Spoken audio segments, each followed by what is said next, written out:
Hello everyone. We hope you're doing well. We're doing great, and we truly appreciate your ongoing support. We'd like to briefly address some comments regarding our audiobook series. Rest assured, progress is ongoing. That said, your feedback is vital. If there's a novel you particularly enjoy and want to hear more of, please let us know in the comments. Each chapter requires a financial investment, so we can only continue series that receive strong audience interest. Although we retain core names and plot lines, we make significant editorial changes to enhance clarity, pacing, and immersion. These are not simple recitations. We work hard to deliver a polished, thoughtful listening experience. Without sufficient feedback or engagement, we may need to discontinue a series. So if you're enjoying something, don't stay silent. Your input truly matters. Note, our default audio speed is 3x. If that's too fast, let us know. We're happy to adjust it. Interested in early access to unreleased audiobooks? Visit our Patreon. You'll get to experience new content before it reaches YouTube. Just to clarify, I'm a fan like you. I've purchased these novels and adapted them with care, while respecting all rights and guidelines. For updates, follow us on Facebook and Twitter, X. YouTube update: recently, YouTube flagged some of our content for including mature themes, realistic violence, and darker story elements. As a result, we've decided to stop uploading anything that violates YouTube's guidelines. If you'd like access to the full, uncut versions including the more intense or mature content, you can find them on our Patreon page, where we upload everything first. Available now on Patreon: Shattered Innocence transmigrated into a novel as an extra. Transmigrating over 10,000 years late, I was forced to become a mighty presence. I, the celestial dragon, rule the heavens through the double gate, reigning supreme in countless worlds with peace taming, Tower of God sequence strength, cultivation when you take things to the extreme. Naruto Izuno with cyst. WTF, the centuries-old ancestor in our family take concubine again. Plus 18, Ichi, reincarnated in Bleach as a wizard. Thanks for listening and happy listening. Chapter 1, What Vice Captain? I'm just logistics. See Circle Calendar 1520, East Blue, 153rd Marine Branch Base. Two figures were perched atop the wall surrounding the Marine base, their gazes fixed on the training ground below, where a battered-looking man was tied to a cross. Reiner, is he the three-sword-style swordsman you mentioned? Luffy glanced at the man beside him. The man had short golden hair and wore a sky-blue shirt with rolled-up sleeves, paired with beige trousers, looking very much like a sharp office worker. Green hair, 3 golden earrings. Reiner carefully studied the figure in the training ground for a moment. That's him, all right. Let's go. Francis Reiner. He had transmigrated into the One Piece world a year ago and met Luffy in Fuusha village. Today was their first day setting sail. Reiner had brought Luffy straight to the 153rd branch, his purpose being, naturally, to collect the beginner's bonus, 3-sword Roronoa Zoro. Luffy grinned, pushed off the wall with both hands, and jumped into the base, swaggering straight in. Reiner calmly lit a cigarette and followed behind him. Are you here for me? Zoro had already noticed their arrival, his eyes cold and wary. Who are you people? My name is Luffy. I'm the man who will become the king of the pirates. I came to ask you to be our nakama. Luffy grinned, stating his intentions very directly. As he spoke, he reached out and started trying to untie Zoro himself. Zoro was stunned by this. Were people nowadays always this nonsensical? Are you kidding me? Hey, don't just untie me. Zoro hurriedly tried to stop him. He had let himself be captured voluntarily to save a mother and daughter. He had made a deal with the Marines: if he could survive for a month without food or drink, they wouldn't harm the mother and daughter. They would also let him go. However, Luffy wasn't one to listen to warnings, his hands nimbly working away. Except, it's getting tighter, damn it. Zoro couldn't help but roar as the ropes bit painfully into his wrists. Reiner. Killing off a teammate on the very first day at sea. That would be too ridiculous if word got out. Forget it, Luffy, let me handle this. With a thought from Reiner, a void-like crack appeared in midair, and a grim, pale skeleton holding a dagger stepped out. Zoro was startled by the sudden appearance. What the hell is that thing? I'm a devil fruit user, I can summon undead creatures.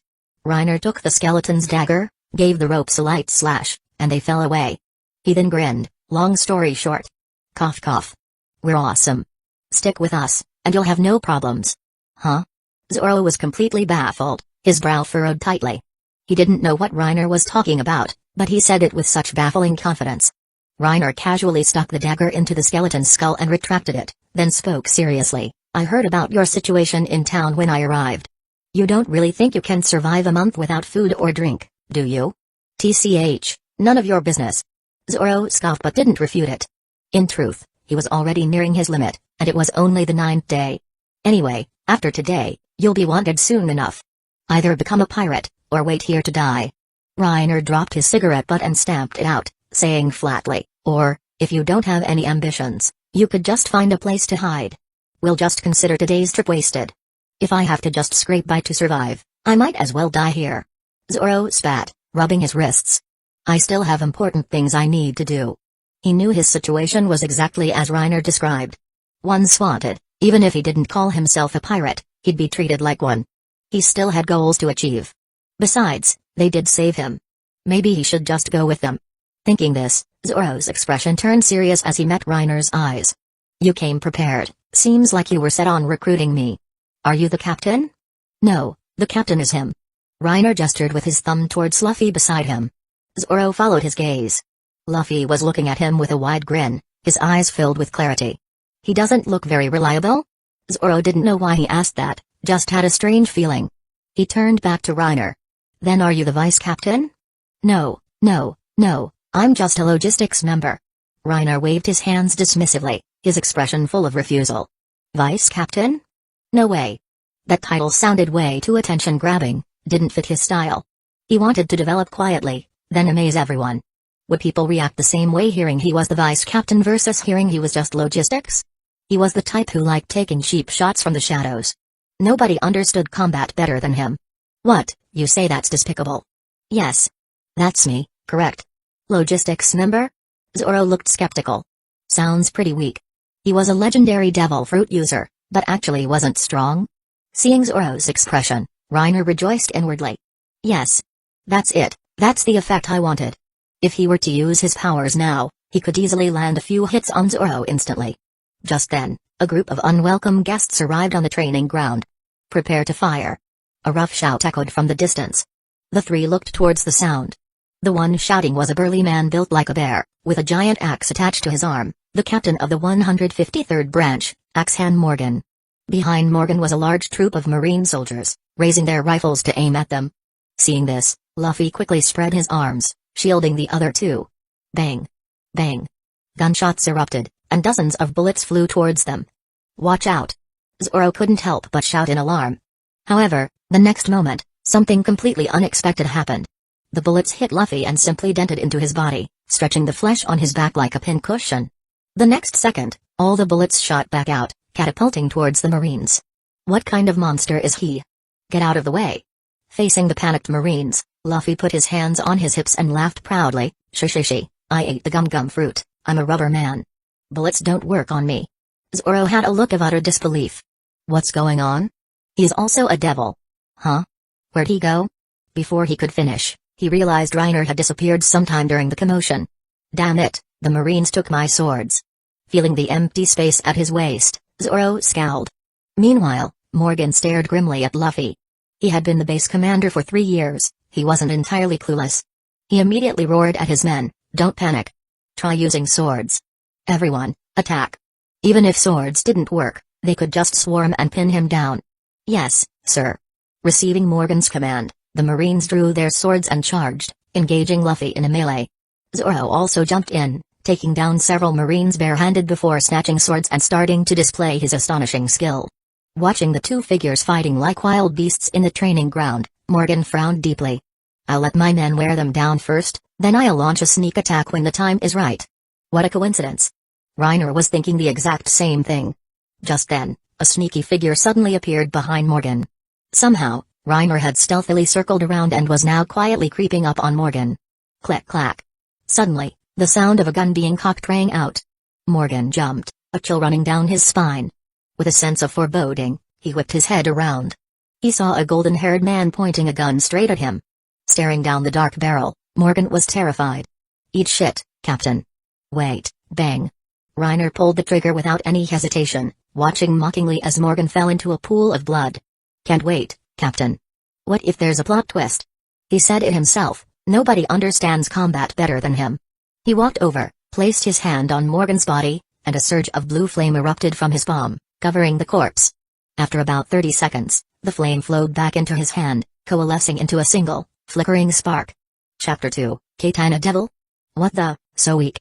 All that size for nothing. Reiner sighed, looking disappointedly at the flame in his hand. I thought I could collect an elite mob, but damn, just a little piece of trash. Reiner's devil fruit was the zone, human fruit, mythical model, Necrolord. Besides enhancing his physical abilities and providing 3 transformation stages, it allowed him to acquire others' body templates through contact, using them to create undead beings.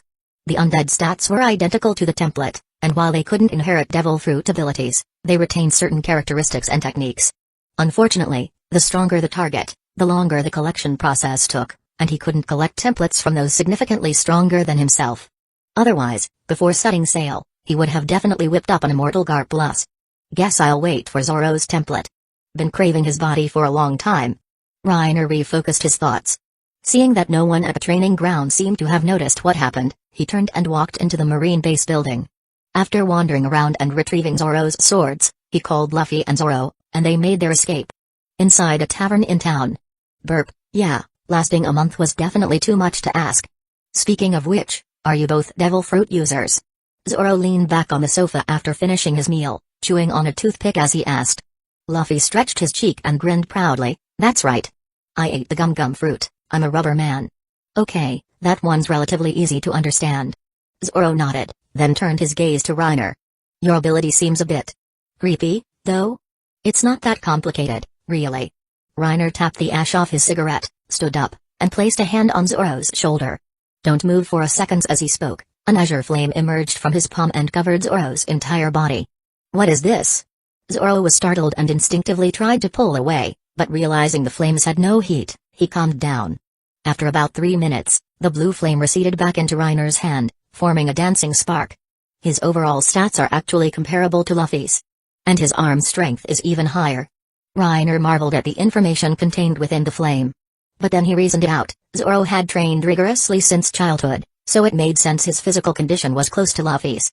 He couldn't help but give Zoro another look. Truly a swordsman, he thought. That terrifying wrist strength. In the East Blue, probably only Arlong could match it.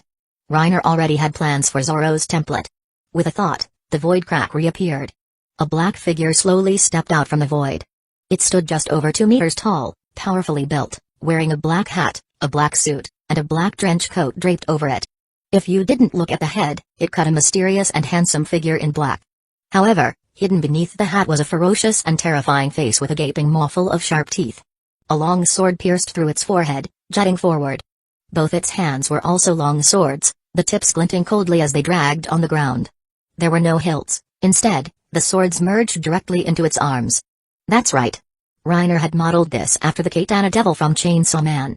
Although only the appearance was similar, Zoro happened to use a 3-sword style, making the template's compatibility super high. What the hell is that thing? Zoro exclaimed upon seeing the Katana Devil. Wait a second, don't tell me you just made that thing out of me somehow. Oh ha ha ha, so cool.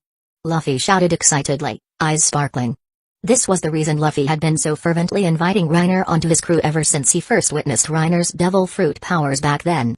Who knows how his brain developed, but the weirder something was, the more attracted he was to it. That's right. Reiner admitted directly. I'm a devil fruit user. By doing what I just did, I can acquire someone's physical data and use it to create undead.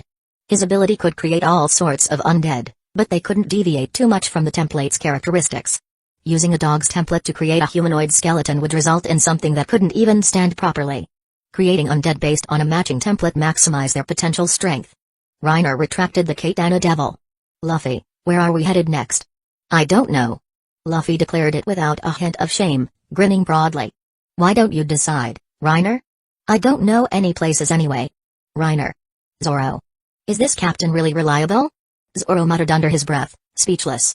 Reiner, however, remembered from the original story that Luffy would next go to the town where Buggy's base was, meeting Nami there, but he didn't know the town's name. Well, just point to one on here. Reiner spread out a map and pointed to a spot. We are here right now. Just pick any place nearby, and that'll be our course. Reiner decided to rely on Luffy's miracle luck. If they didn't run into Nami, they'd just head straight for Kokoyasi village later. Zoro? Zoro slammed his hand on the table, utterly shocked. Hold on. Your logistics roll doesn't seem quite right either, does it? Reiner chuckled dismissively. Don't get so jumpy. There's nothing wrong with letting the captain decide the route. Normally, that would be true. Zoro paused. But are you guys normal? Reiner awkwardly took back the map and looked where Luffy's finger had landed. Syrup Village, huh? Reiner pondered for a moment, vaguely recalling that this was Usopp's hometown. Perfect, he could go collect Kuro's template. Soon, the trio, having eaten and drunk their fill, left the restaurant and headed to the port. This is the ship you mentioned? Yeah, what's wrong? A pirate ship. Zoro looked at the small sailboat moored at the dock, tied to a wooden post with rope. He rubbed his chin thoughtfully.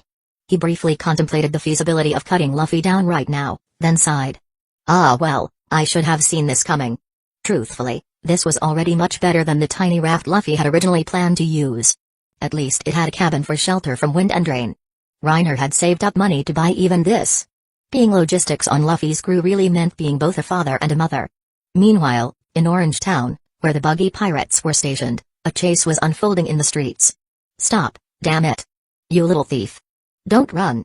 A young woman with short orange hair, a delicate face, and a shapely figure taunted them as she ran. Catch me if you can, idiots. The young woman's name was Nami, a thief specializing in robbing pirates. Today, she had infiltrated Buggy's base and stolen his map of the Grand Line. The pirates chasing her were Buggy's subordinates. They were relatively lucky to have found Nami first. Catching her would be a great achievement.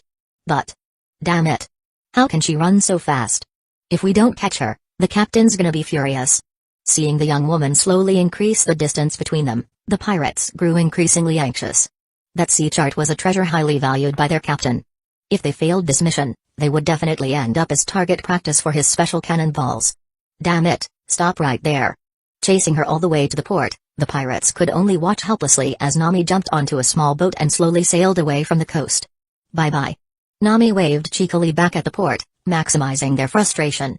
Watching Nami gradually disappear over the horizon, the pirates' faces filled with despair. We're totally screwed. It's over. Chapter 3, Nami. White clouds drifted leisurely across the azure sky. A small wooden boat floated on the calm, sapphire surface of the sea. Luffy sat at the bow, while Zoro sat leaning against the railing. We'll need to find a navigator later on, Reiner remarked idly, lying on the deck and gazing up at the sky, bored. Luffy paused upon hearing this. What's a navigator? Zoro. A navigator is someone who guides the ship, Reiner explained to Luffy. It's very dangerous to encounter bad weather on the sea. We need someone who understands navigation. This was a serious matter.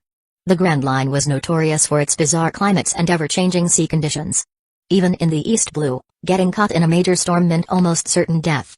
Even someone as strong as Shiki couldn't defy the power of nature. After a while, they suddenly heard shouting from afar. Speak of the devil. Looking towards the sound, they saw a small boat heading their way, an orange-haired young woman on deck paddling frantically. She was being pursued by a pirate ship flying a black cat flag. The pirate ship had a giant black cat head as its figurehead. Numerous pirates stood on its deck, yelling angrily at the small boat ahead. Damn it! How dare she steal our treasure?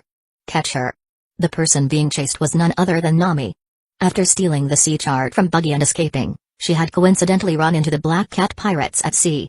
Being a thief who specialized in robbing pirates, Nami couldn't resist sneaking aboard their ship to pilfer some treasure. Just as she was about to slip away, she was unexpectedly discovered. Why would someone walk backwards, damn it? Nami roared inwardly in frustration. She had been so close to escaping. Hiding in a corner, she waited for someone to pass, planning to sneak off the ship behind them. But that person turned out to be walking backwards. Nami dashed out from her corner and ran right into him. On the pirate ship, Django heard Nami's distant cry and smirked smugly. That's my dance step. Didn't it completely captivate you? Captivate my foot. Nami yelled back, paddling with all her might. Suddenly spotting the small boat ahead, joy sparked in her heart, and she immediately shouted towards it, "Help me!" A plea for help? No, her main tactic was to divert the disaster onto others. What do you think? Should we step in? Zoro asked Luffy. Luffy stood at the bow, glanced at the calling Nami, then at the pursuing pirates, and suddenly gave a strange smile. Alright everyone, get ready to fight. With that, he grabbed the bowsprit, stretched his arms far back, turned himself into a slingshot, and launched himself towards the Black Cat pirate ship. Zoro immediately grabbed Luffy's feet and flew along with him, while Reiner stayed behind alone to guard their boat. He recognized Nami now, and her boat was slowly getting closer. Boom! Luffy and Zoro crashed onto the Black Cat pirate ship like human cannonballs, instantly taking down several pirates upon landing. "Who are you? Are they accomplices of that thief?" The pirates surrounded them, raising guns and drawing swords. A stylishly dressed man wearing heart-shaped glasses stepped forward, looked at Luffy and Zoro, and said coolly, "Who cares? Just capture them first." "Attack." "Yes. Captain Django." At Django's command, all the pirates charged forward excitedly, and the battle on deck instantly erupted. Django had become the acting captain 3 years ago when Kuro faked his death to retire behind the scenes. Now, Kuro's plan was nearing completion, and they were heading towards Syrup Village. But then they encountered a thief halfway, who made off with a large portion of their treasure. If they showed up to meet Kuro like this, he'd surely skin them alive. However, Luffy and Zoro's combat prowess was practically unmatched in the East Blue, especially since the Black Cat pirates had lost their captain Kuro 3 years prior. The first few pirates who rushed towards Luffy and Zoro were sent flying backwards instantly before they even knew what hit them. What happened? These two are tough. Everyone, attack together. The pirates' expressions turned grim, and they swarmed forward. But against such a vast difference in strength, numbers were no longer an advantage. The pirates surged forward like waves, only to be beaten back again and again. So strong. Nami couldn't help but marvel as she watched the situation unfold on the ship. She had only intended to divert the trouble, but seeing this, maybe these two could actually wipe out the entire crew. "Yo, that's a lot of money." Reiner had somehow appeared on Nami's boat without her noticing. He opened a bag lying on the deck, revealing it to be full of glittering treasure. Startled by the sudden voice behind her, Nami whipped around. A golden-haired man was crouching in front of the treasure she had just stolen. She quickly scrambled forward and snatched the bag away. Thank you for saving me. My name is Nami, nice to meet you all." Nami stammered nervously, hiding the treasure behind her back while trying to change the subject. "You're celebrating too early." Reiner remained expressionless, holding out his open palm in a hand-it-over gesture. "Me? Pirate? This is a robbery." "What?" Nami was stunned. She had only dared to approach because it was just 3 people on a small boat with no flag. Turns out they were pirates.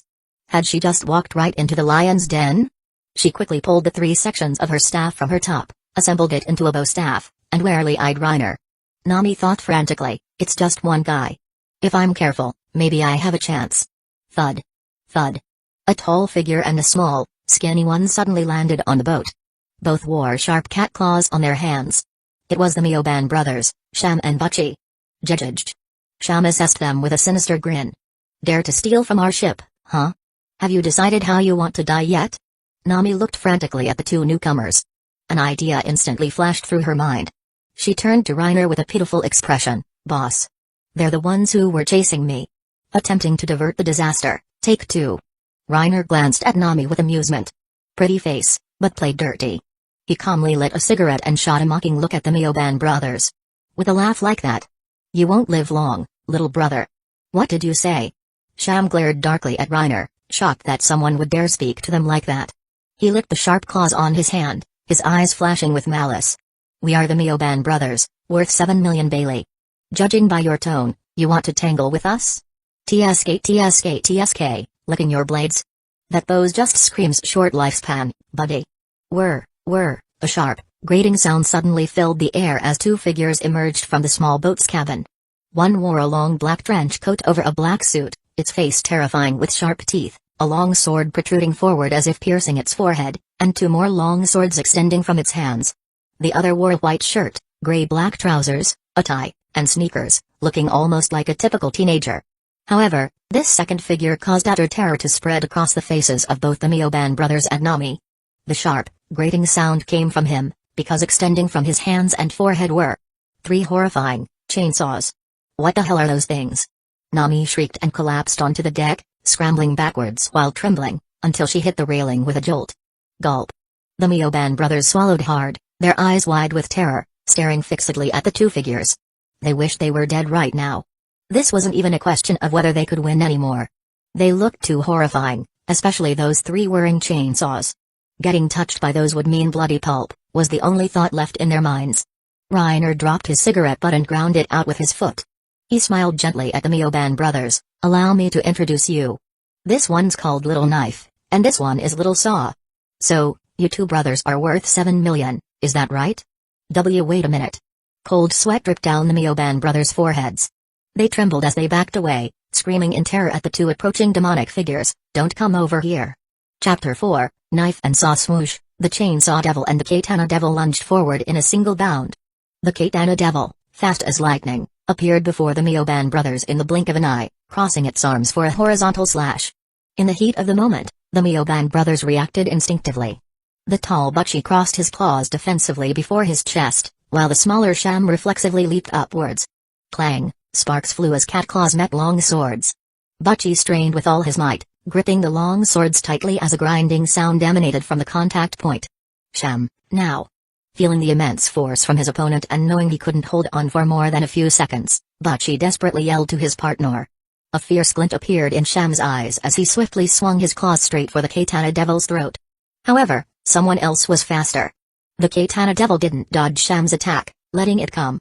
Just as Sham was pinning him, he was also being pinned. Right behind the Katana Devil, the Chainsaw Devil abruptly surged upwards from below, its terrifying chainsaws slashing towards Butchie's large frame. Schlick, rick, two large sprays of blood erupted. In an instant, two ghastly wounds were torn open across Butchie's chest, and his grip simultaneously loosened. The Katana Devil retracted its blades and thrust upwards towards Sham, who was still midair, claws swinging. Clang, sparks flashed again. Butchie! Sham roared in panic, but he had no time to spare a glance at his partner. The Katana Devil's arms seemed to carry immense force, throwing him off balance. Sham absorbed the force, using his powerful core strength to execute a flip, leaping behind the Katana Devil. Before he even landed, he heard the grating sound of chainsaws behind him. The Chainsaw Devil had caught up from behind without him noticing. Sham whipped around, thrusting his claws out. Just as the cat claw gloves were about to make contact with the Chainsaw Devil abruptly changed its attack pattern, spinning and delivering a horizontal slash with both saws, one high and one low. A piercing scream rang out. Although Sham instinctively twisted his body sideways, one arm was still brutally torn off by the high-speed rotating chainsaw. Sham was terrified. Before he could even react or counterattack the Chainsaw Devil in front of him, the Katana Devil had already rushed to his side. "Wait!" Sham cried out in panic. Squish! Squish! Ignoring his pleas, the two long swords flashed with cold light, piercing Sham's body as smoothly as cutting through tofu. Sham froze, staring down in disbelief at the chilling blades impaling his torso, blood dripping uncontrollably onto the deck. The scene fell into a suffocating silence. Shing! The long swords were withdrawn, and Sham's body slumped limply onto the deck. From the start of the engagement, only a few breaths had passed, and both Mioban brothers lay defeated in pools of their own blood. The deck was stained crimson. The two demonic figures stood amidst the gore, their blades and saws dripping. "See? I told you that laugh meant a short life." Reiner's calm voice broke the tense silence. He slowly walked towards Nami, looking down at the terrified girl trembling on the deck, and held out his hand. "Me? Pirate. Robbery. Oh, okay, it's all yours. Just don't kill me." Nami's voice trembled, her palms slick with sweat. She tightly clutched the bag of treasure and held it out. Seeing the 7 million Biri Mioban brothers slain in the blink of an eye, witnessing the horrific scene, she had lost all will to resist. After holding out the treasure and seeing Reiner make no move to take it, Nami simply let go, dropping the bag on the deck and quickly pulling her arms back protectively against her chest. "Oh, my mistake. I don't rob money, I rob people." Reiner chuckled, kicked the bag of treasure aside, took a drag from his cigarette, and recalled the katana and chainsaw undead. He retracted his hand and sat down cross-legged. "You said your name is Nami, right? Do you know anything about navigation?" "A little bit," Nami responded softly. Seeing the two demonic figures inexplicably vanish, she breathed a sigh of relief, though she was still deeply shocked.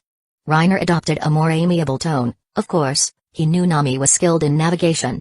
"We're pirates, heading for the Grand Line. How about you become our navigator?" "Me?" Nami hesitated, wanting to refuse but unable to bring herself to do it. Yet, the thought of Kokoyasi village. Her hometown was still under Arlong's brutal rule. She needed to save 100 million Bailey to buy the village back from him. If she just left now, the villagers of Kokoyasi might never see freedom. What should I do? Maybe I should agree first, then find a chance to escape later? Nami's thoughts raced. She reasoned internally, it should be possible. There are only a few of them, they can't watch me every single second. I'll definitely find a chance to get away. Nami weighed her options for a moment and was about to pretend to agree when Reiner interrupted her. "Are you secretly planning something?" Reiner looked at the thoughtful Nami, propping his chin on his hand. Pretend to agree first, then find a chance to escape? Maybe even find a way to screw us over? Nami's pupils contracted, shock flashing across her face. Reiner understood Nami's scheming mind perfectly, because he was exactly the same type of person. By this time, Luffy and Zoro had finished dealing with the Black Cat pirates and had even dragged Django back with them. Reiner pointed at Nami and called out to them, "Hey Luffy! Navigator! I found one." "Eh? Really?" Luffy looked excitedly at Nami, his eyes shining. "Hi, I'm Luffy."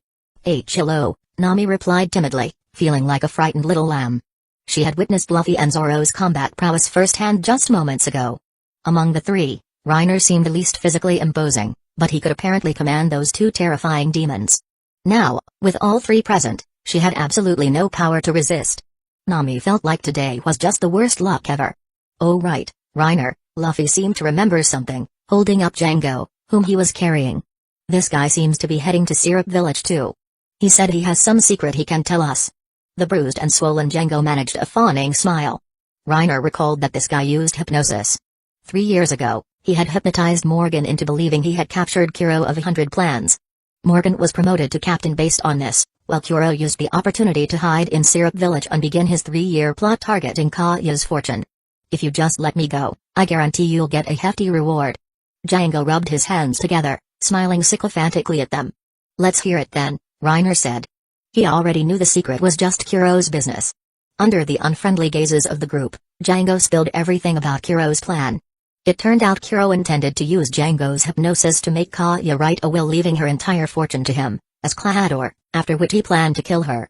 Basically, Django concluded, looking shifty-eyed, you could cooperate with Captain Kuro and split Kaya's fortune, or you could report Kuro to the Marines and stop him. I'm sure the Kaya family would give you a nice reward either way.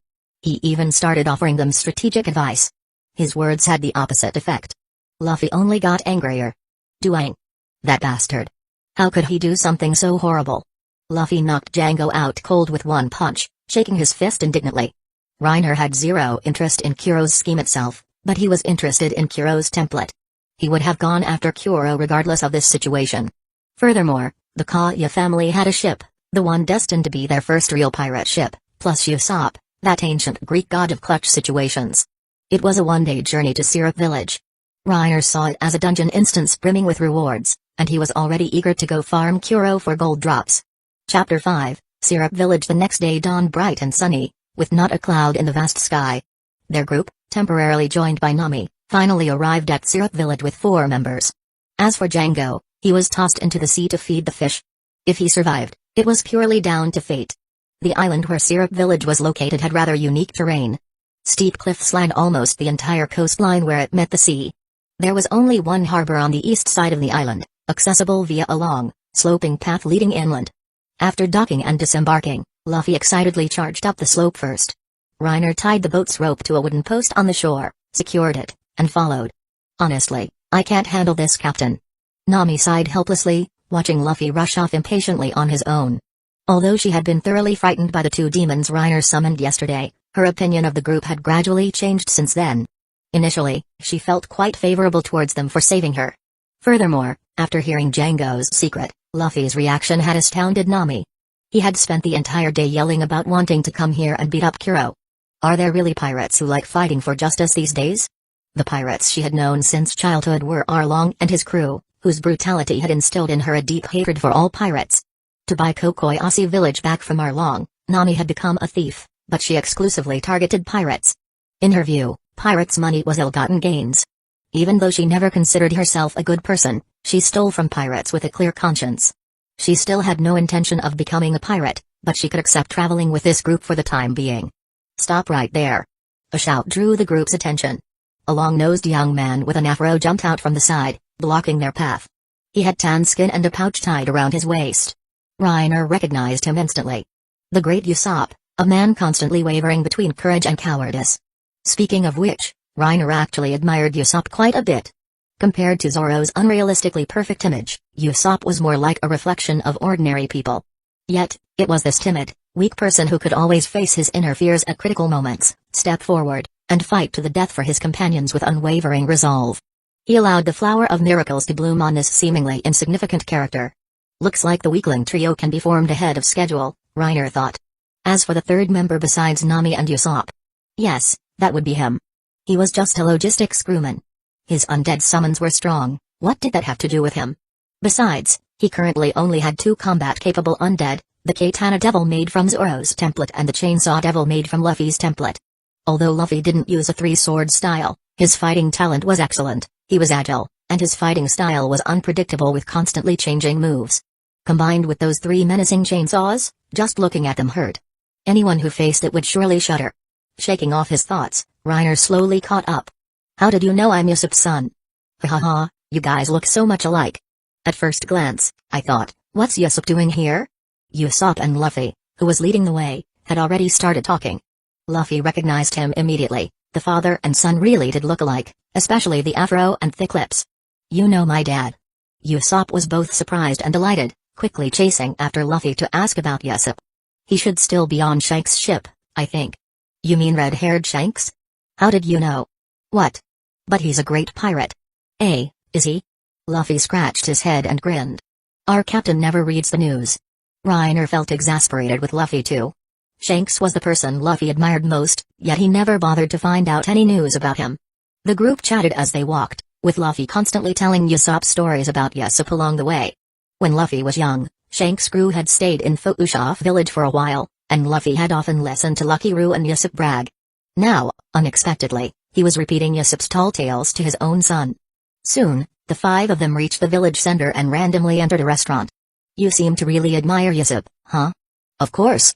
Usopp stood up on his chair, stepped onto the table, and declared boldly, my dream is to be just like him, a brave warrior of the sea. That's pretty cool. Then join us as our nakama. Luffy grinned, showing his teeth, and invited Usopp. In that case, I can be your captain. No thanks, chorused 4 voices simultaneously as the others lowered their heads and continued eating silently. Hey, wait a minute. Don't refuse so bluntly. Think about it. Usopp tried to argue. Speaking of which, we're actually looking for a ship. Reiner put down his utensils and brought up the topic. Usopp, do you know where we might find one? A ship, huh?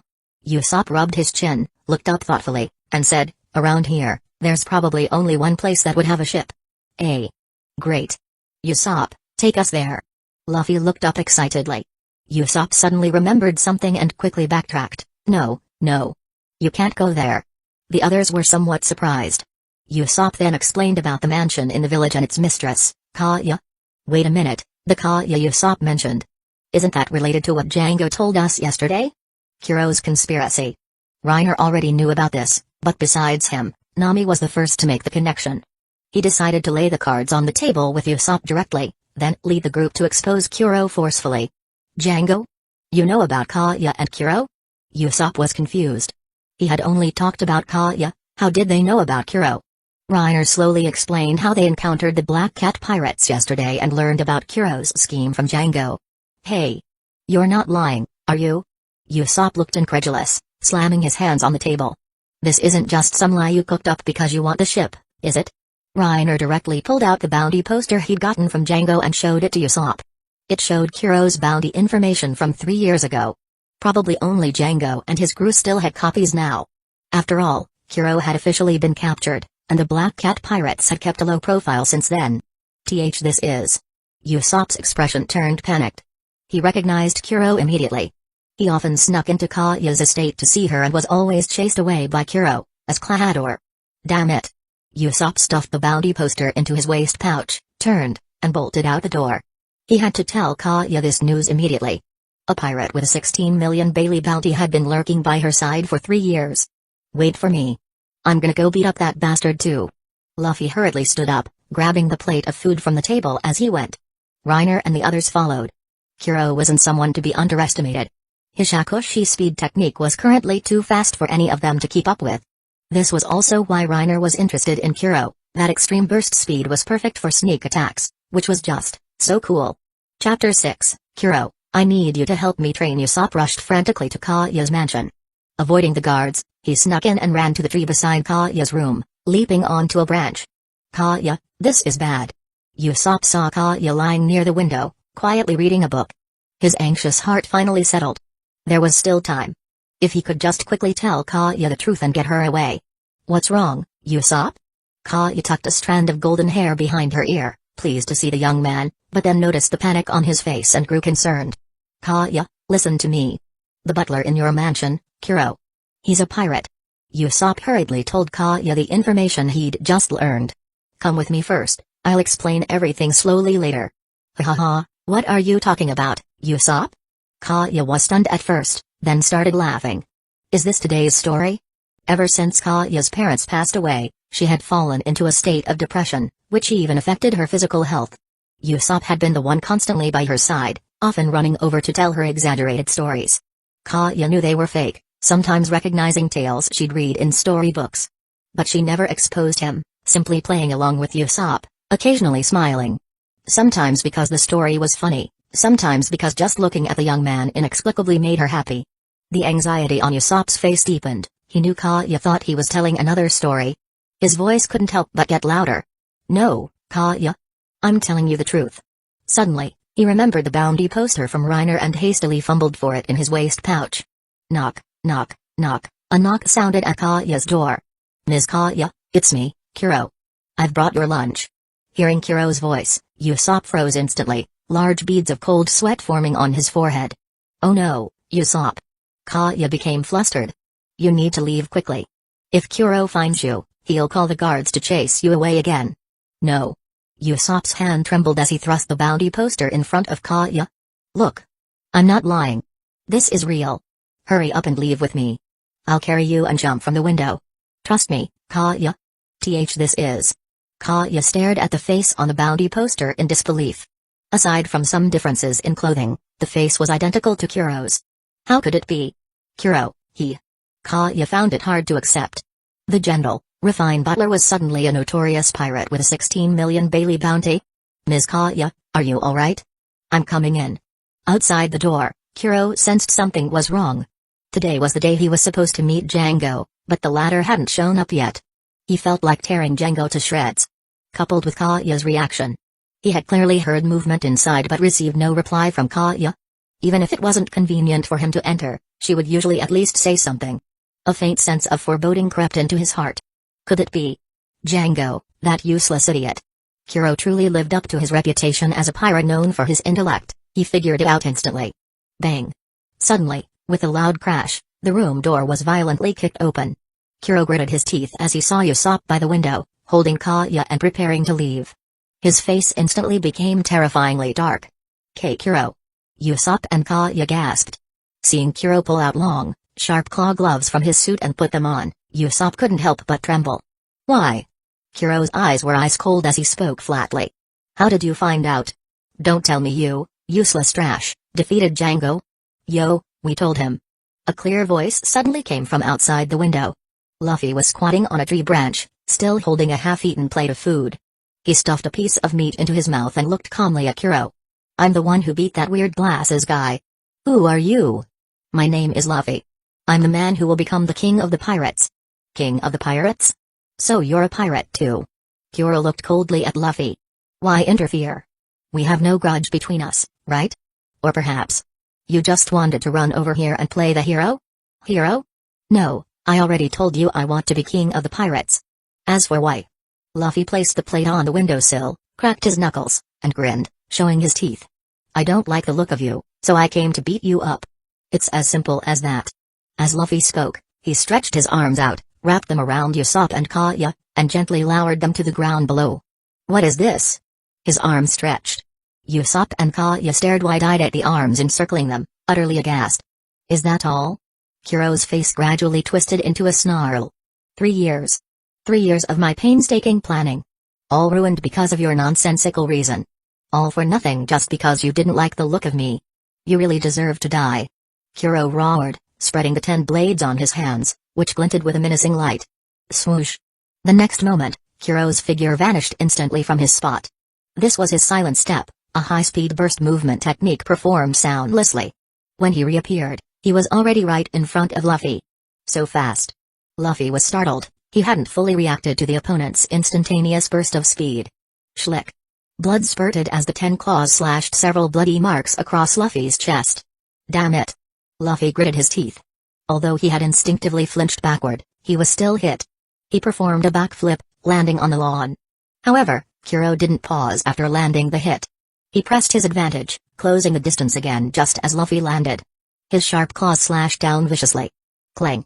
Sparks suddenly flashed in midair. A figure clad entirely in black, with sharp teeth, parried Kuro's claws with swords.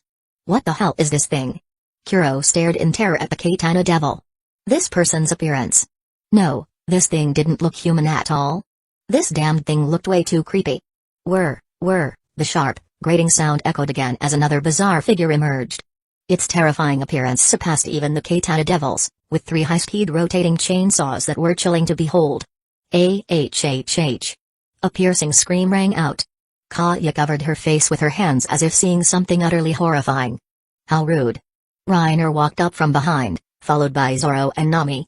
Looking at the terrified Kaya, Reiner lit a cigarette and said nonchalantly, "Little Knife and Little Saw will have their feelings hurt. Those names are creepy on them, damn it." Nami shot him a glare. "No matter how many times I see those things, they're disgusting. Anyway, he's our target, right? Looks like a decent opponent." Zoro drew his swords, eyeing Kuro with interest. "Roronoa Zoro?" Kuro looked at Zoro drawing his swords. Although retired behind the scenes, he still kept up with information from the outside world. He was familiar with the pirate hunter who had gained fame in the East Blue over the past 2 years, the 3-sword-style swordsman Zoro. Looking at Luffy, Zoro, and the 2 bizarre-looking creatures, Kuro's expression couldn't help but turn grim. This situation is really not good. Reiner directed the 2 demons to surround Kuro while he himself stayed back. He casually took the long rifle off his back and began loading bullets. 4 versus 1? No, it's 5 versus 1.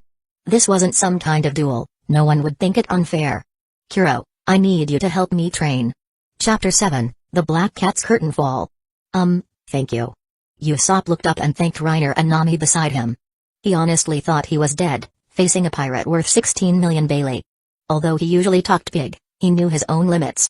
He hadn't expected Luffy, Reiner, and the others, despite having met only yesterday, to be willing to offend the once infamous Kuro for their sake.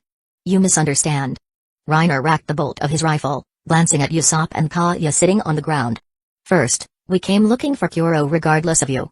Second, there's a ship here. He paused, then added, let's just consider it a transaction. After we defeat Kuro, you give us the ship. Kaya looked at the man before her, his expression lazy and indifferent. She couldn't tell if he was genuinely helping out of kindness or just after her family's ship. However, as long as they could get through this crisis, it didn't matter even if his intentions weren't pure. After all, he had just saved her and Usopp's lives, at least the outcome was positive. I understand. Thank you again for saving us. Kaya was much more sensible than Usopp, understanding that even if they were plotting something, she had no other choice. Reiner grinned, showing his teeth. Hey Luffy. We've secured our ship too. Shishishi. All the more reason to beat this guy senseless. Luffy grinned eagerly at Kuro, rubbing his fists together as he charged forward. Zoro followed close behind. Reiner didn't hesitate either, commanding his 2 demons to surge forward. The clang of blades echoed continuously, sparks flashing in the air intermittently. These guys. Each one is more ridiculous than the last.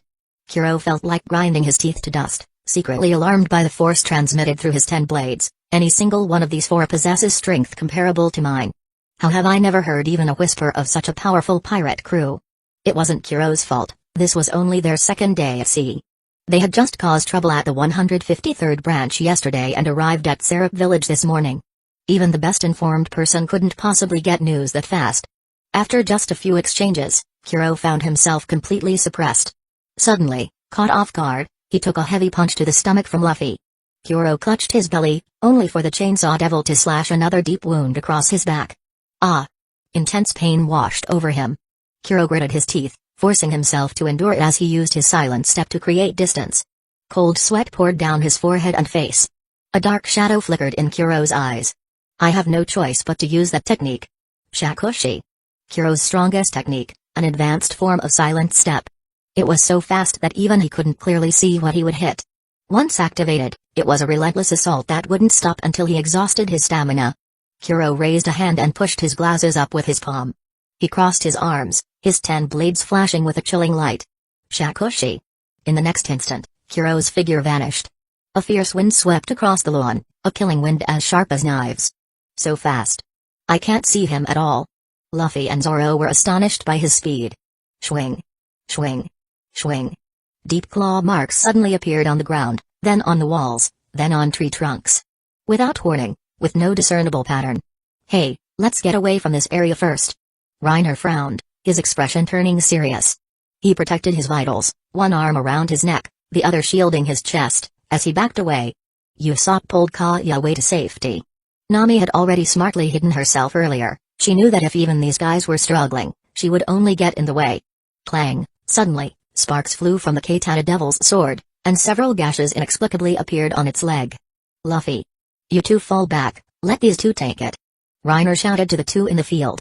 Shakushi was a technique comparable in speed to instant transmission. They currently lacked the ability to track him. Their only option was to gamble. Gamble that Kuro would run out of stamina first, or try to grab him when hit, which depended on whether the hit struck a vital point. However, with Reiner's two undead creatures present, things were much simpler. Just let them tank the hits. Undead have no concept of life. If they break, they get repaired, it just costs a bit of stamina. Got it. Luffy and Zoro decisively retreated. This wasn't a formal duel, they weren't foolish enough to just wait to be cut. On the field, the Katana Devil and Chainsaw Devil stood back to back, raising their arms defensively. They remained motionless, letting themselves be struck on the back. Until the next moment, when several slash marks suddenly appeared on the Chainsaw Devil's chest. Both men instantly reacted, bringing their swords and saws down violently. A blood-curdling scream echoed as a spray of blood appeared out of thin air. The Katana Devil had luckily landed a blow. Kuro, moving at high speed, stumbled heavily, crashing to the ground and rolling several times. My arm. Kuro gritted his teeth, staring at his empty right shoulder, trembling from the intense pain. The Katana Devil and Chainsaw Devil blurred into motion, holding their weapons across their chests as they shot forward, skimming across the ground. Watching the two figures hurtling towards him, Kuro actually felt a sense of relief. He knew his life was at its end. Is it over? Kuro's expression dimmed, he no longer had the strength to dodge. This is why I hated this kind of life. Every day, either terrified some strong opponent would show up, or constantly harassed by ants. It's just so annoying. If I had known. Maybe I should have just stayed hidden like that. Schlick. Schlick. Schlick. Blood spurted. Kuro's vision gradually blurred. His body, unable to support itself any longer, pitched forward, collapsing face down onto the crimson lawn. Reiner felt nothing regarding Kuro's death. There were plenty of ways to live a stable life, he could have even hidden away at Kaya's mansion forever. But in the end, he was greedy. Every choice has a cost, and Kuro had failed. That was all. Is he dead? Yeah, completely dead. Reiner answered Usopp and walked over to collect Kuro's physical information template. His leg strength and explosive power were impressive. His fragility could be compensated for with Reiner's abilities. His strength was also lacking, but with weapons, his attack power would be sufficient in the early stages. Reiner had high expectations for him. Soon, Kaya's household guards came out to clean up the scene. The group was invited into the mansion as guests. Led by the butler Mary, they entered the main gate, walked through a long corridor, and arrived at the reception hall. The reception hall was incredibly spacious. A huge circular coffee table sat in the center, surrounded by luxurious leather sofas. An exquisite crystal chandelier hung overhead, and patterned tiles covered the floor. Reiner leaned back on the sofa, observing the room. It was filled with expensive works of art, with at least 10 paintings hanging on the walls. No wonder Kuro was tempted, the contents of this reception hall alone were worth several times his bounty. I knew her family was rich, but I didn't expect it to be this extravagant. Reiner thought to himself. Looks like I'll have to extort a bit more. They must have plenty of good wine and cigars hidden away. For Kaya's health, I should help her by taking these things off her hands. What, you say I'm shameless? Yes, that's me, correct. Nami was currently tearing up silently. So many valuable treasures right before her eyes, yet she couldn't take them. Maybe I should just steal a few pieces. Just a few. No, I promised myself I only steal from pirates. No, but we did save her life. Taking a few items isn't excessive. No, Nami. How is that different from being a pirate? But I am a pirate now. Nami was having a conversation with herself, which Reiner found quite amusing to watch. Please stay for dinner today, everyone. Kaya walked in from the doorway, offering a gentle smile. Later, I will take you to see the ship. Mary designed it himself. This trip really yielded a full harvest. Reiner leaned back on the sofa, thoroughly satisfied. Chapter 8, going merry and Usopp at the lively feast, with drinks and conversations flowing freely. Luffy and Usopp were fooling around, standing on the table. With chopsticks stuck up their nostrils and holding dustpans, they performed a strange dance, making Kaya giggle uncontrollably. This captain really has no dignity. Nami sighed helplessly. Speaking of which, where are we heading next? You're not going to use that method again, are you? Zoro couldn't help but glance at Reiner. He remembered how Reiner had previously made Luffy randomly point at a spot on the map, which led them to target Syrup Village. That method? Ahem, I already have an idea for our next stop. Reiner gave a slight cough, saying to a curious Nami, don't you think our ship is still missing an important crewmate? You mean that role, right?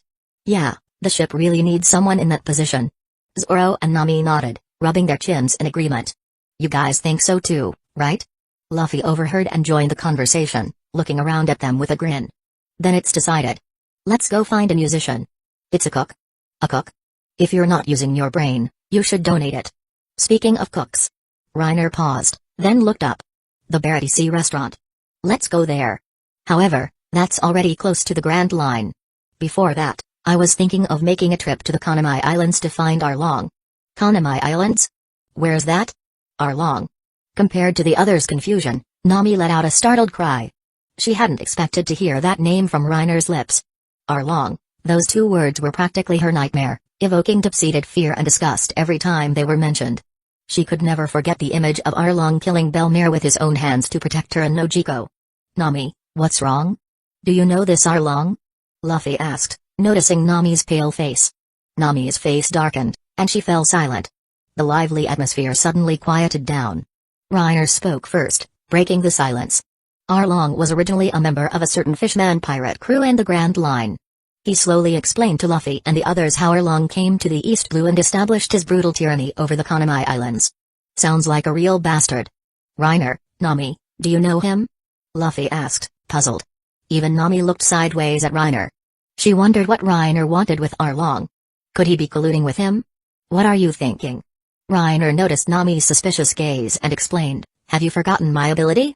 I'm just interested in his template, that's all. Oh, so that's how it is. Luffy understood, grinning broadly. Then let's go beat up Arlong first and help Reiner collect a new monster. It's undead, not monsters. Hey, wait a minute. Nami became anxious. Do you even know how strong Arlong is? Nami trailed off. Arlong's power was deeply ingrained in her mind. Over the years, countless Marines who tried to capture him disappeared, ship and all, before even getting close. Hearing they planned to pick a fight with Arlong instantly alarmed her. But Nami looked up at the group. Luffy, Zoro, Reiner's undead. They had dealt with Kuro, a pirate with a 16 million Bailey bounty, so easily. If it's them, maybe. Nami couldn't help but wonder. Perhaps they really could defeat Arlong? If so, the people of Kokoyasi village could finally be freed from Arlong's oppressive rule. No, she couldn't risk it. If they failed, knowing Arlong's cruelty, he would definitely kill them all. Nami was torn. She had made a deal with Arlong, gather 100 million Bailey, and she could buy Kokoyasi village back from him. But that was 100 million. So many years had passed, and the goal was still nowhere in sight. Hey Nami, what's wrong with you? You've been acting strange since just now. The others were puzzled, besides Reiner, none of them knew about Nami's history with Arlong. I know Arlong. Nami finally decided to tell them the truth. Subsequently, through Nami's gritted teeth and suppressed anger, the group learned about her past.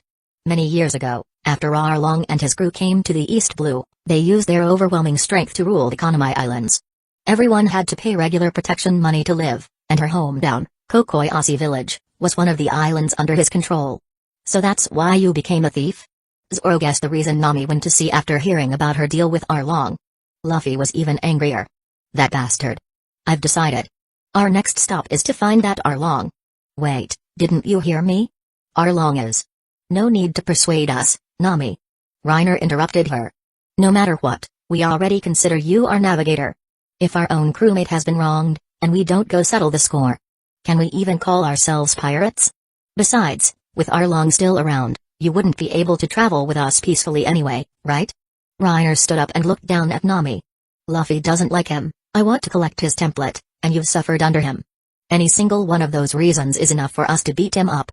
That's the pirate way of doing things. Nami covered her mouth, tears welling in her eyes. She had gotten used to relying only on herself. She never thought that after Belmere died, she would meet people she could depend on again. Thank you. Wah. That's so moving. Usopp was crying streams of tears. Someday, I'll go to sea too and become pirates just like you guys. What? You're coming too? Eh? Hearing Luffy's words, Usopp looked completely baffled. I remember inviting you already. Eh? Wait, was that for real? Not a joke? Yeah, it was serious. Luffy grinned. I like you. Usopp looked around at the others in a daze. What are you spacing out for? Reiner lit another cigarette and teased Usopp. Hurry up and go back to pack your things. We're setting sail after we finish eating. If you miss the boat, there won't be a next one. Wait. Usopp scrambled to his feet and rushed outside. Reiner glanced at Kaya and teased, sorry for stealing your little boyfriend away. You don't blame us, right? And no. Not at all.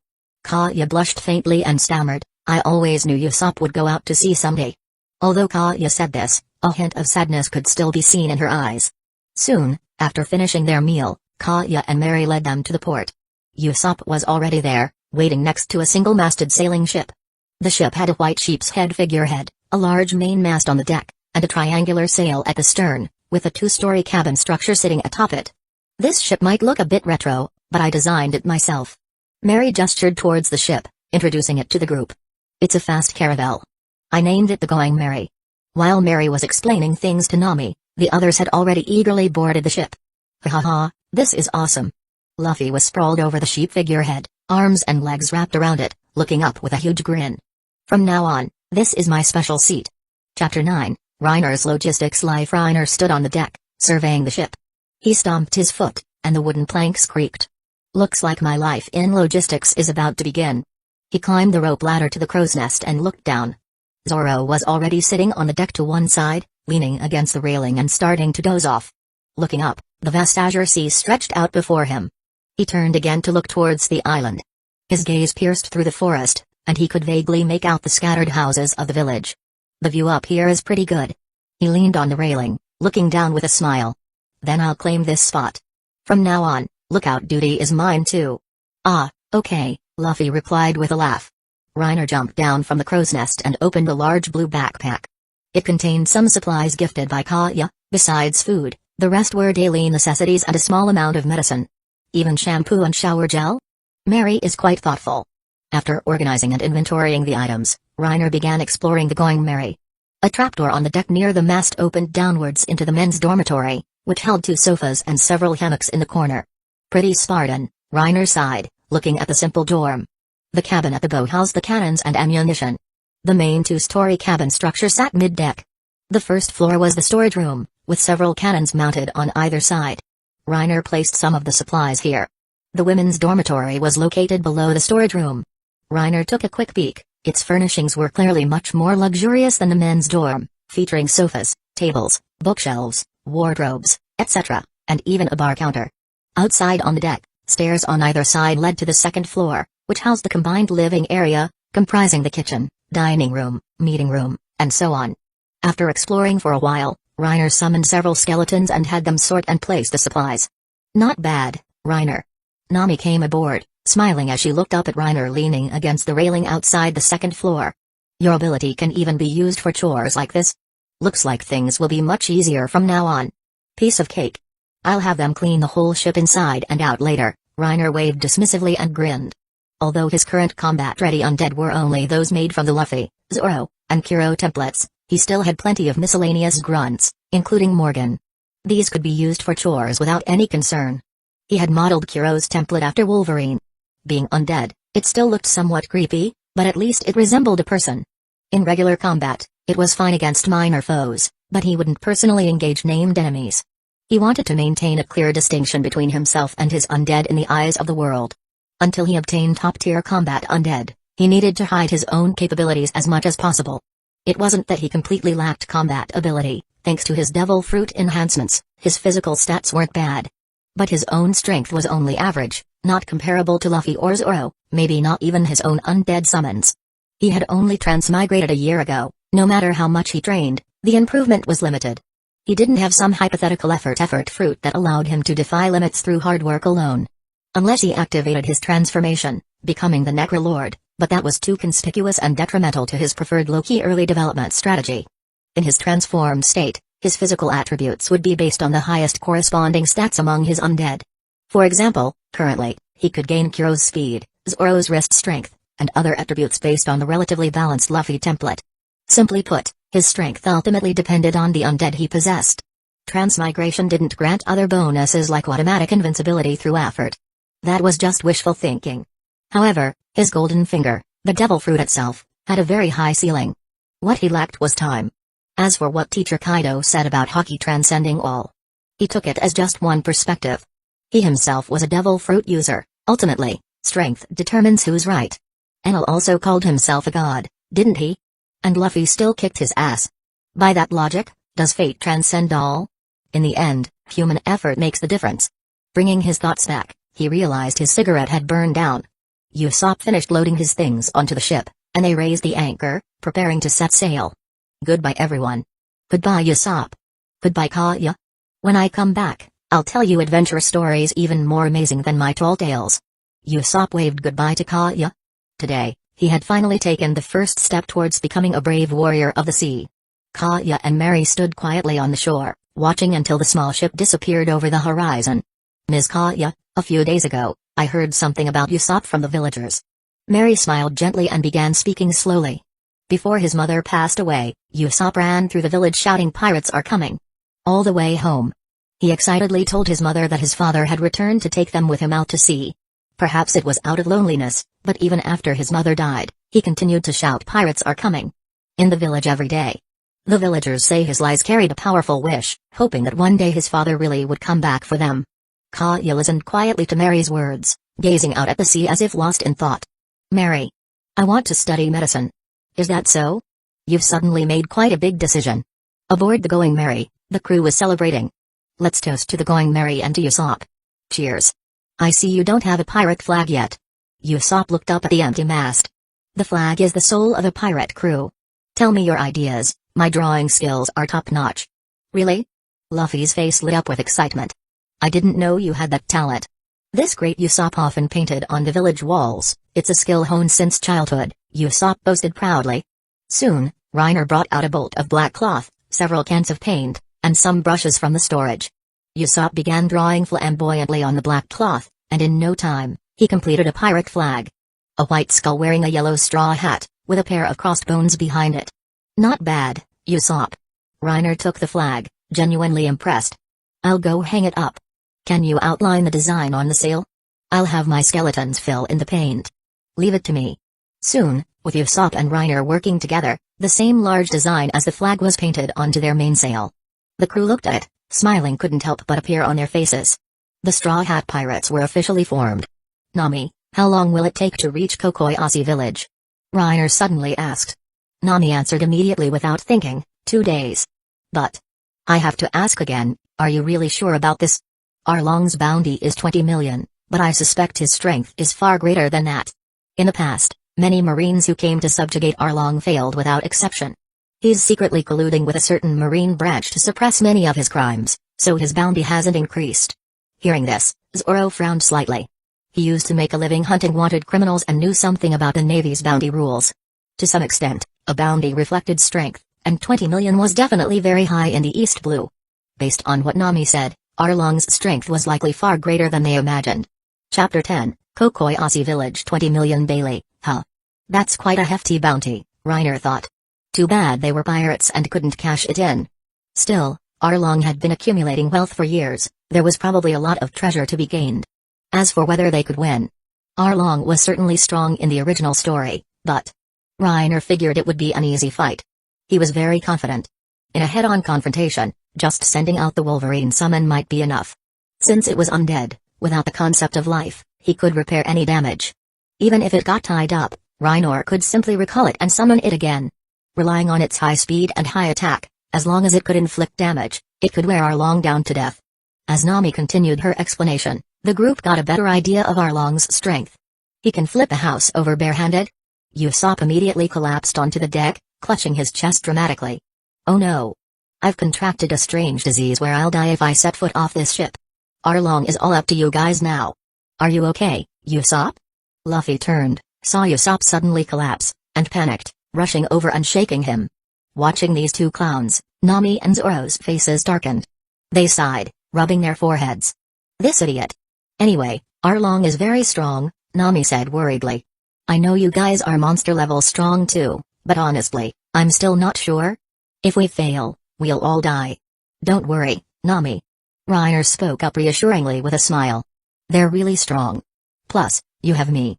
I mean, my undead. There won't be any problems. This is totally in the bag. Besides Arlong himself, a few of his subordinates are also worth noting: Hachan, Kurubi, Chu. Nami began introducing Arlong's officers. Reiner didn't remember any of the names Nami mentioned, except vaguely recalling Hachan. Still, it sounded like Arlong had quite a few subordinates. Fishmen naturally possess 10 times the physical strength of humans, collecting them one by one to use as grunts wouldn't be bad. Plus, they were all excellent swimmers, an invaluable asset at sea. He felt happy just thinking about the potential gains. Sailing on the open sea was quite boring, and now Reiner's undead handled all the chores. The crew had limited activities. Luffy and Usopp passed the time fishing. Nami stayed in her room drawing sea charts, using the high-quality paper and ink she got from Kaya. Reiner, meanwhile, lifted weights with Zoro. He was actually diligent about training, partly because his ability couldn't collect templates from those significantly stronger than himself. Like Garp, for instance. Additionally, training his physical body was essential to eventually meet the threshold for learning 2 types of hockey. Speaking of which, Zoro, your strength is insane, Reiner couldn't help but remark, eyeing the massive barbell in Zoro's hands. He roughly estimated it had to be around 2 tons, yet Zoro was casually doing nearly 1,000 squats with it. Truly outrageous. Probably because I've been training constantly since I was a kid, Zoro glanced at Reiner. You, on the other hand, your endurance is incredible. The barbell Reiner held was only 1 ton, far less than Zoro's, but he had already done 2,000 squats. It's because controlling my undead consumes my stamina, so I focused on training that aspect. Of course, the main reason is the boost from my devil fruit. My recovery rate is far beyond a normal person's. Is that so? Devil fruits have abilities like that? Yeah, zone-type devil fruits grant significant enhancements to the user's physical abilities. In the East Blue, devil fruits were legendary items to most people. Details about their different types were even less known. Reiner patiently explained it to Zoro. Wait a minute. Based on what you're saying, wouldn't Logia types be invincible? Zoro was astonished after hearing the explanation. Being able to transform one's body into an element sounded like something out of a fantasy tale. Not necessarily invincible. There are still ways to counter them. Reiner went on to explain sea stone and hockey to Zoro, leaving him stunned. Well, you'll see these things for yourself eventually. Is that so? The sea truly holds all kinds of wonders. Zoro said with fascination. That man probably possesses the kind of power you mentioned too. And here I was thinking about challenging him after setting sail. Looks like I'm still far too lacking. You mean the world's strongest swordsman, right?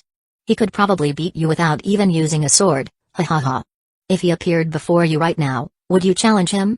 Hearing this, Zoro glanced at Reiner, thought for a moment, and said, I don't know. Probably, yes.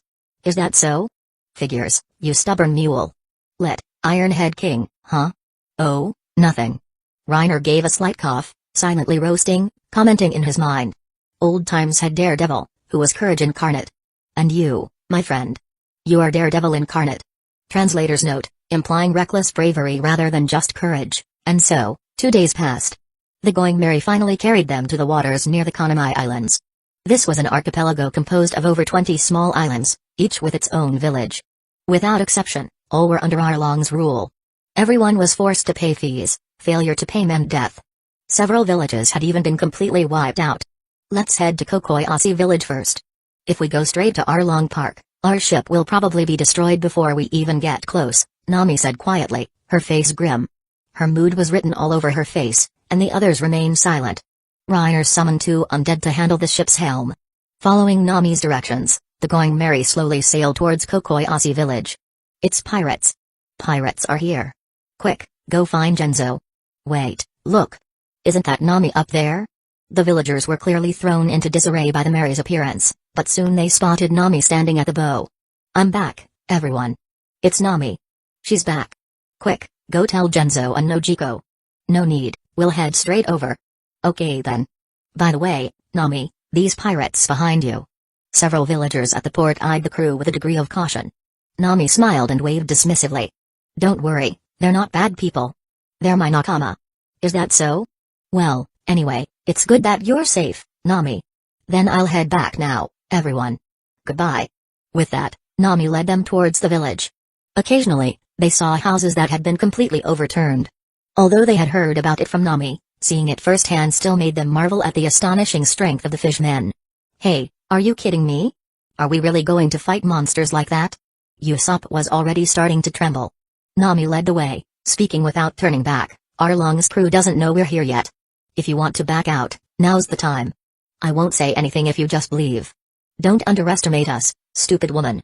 I can do that kind of thing too. The only one on the ship who called Nami stupid woman was Zoro. Reiner had no doubt Zoro could flip a house. In terms of sheer wrist strength, even Luffy couldn't compare. Though when Luffy fought, the tension generated by stretching his rubber body significantly increased his actual attack power. We already said you're our navigator. We're not going to give up. Luffy's face wore a rare serious expression. Reiner lit a cigarette and followed behind. Soon, the group arrived at Nami's Tangerine Grove.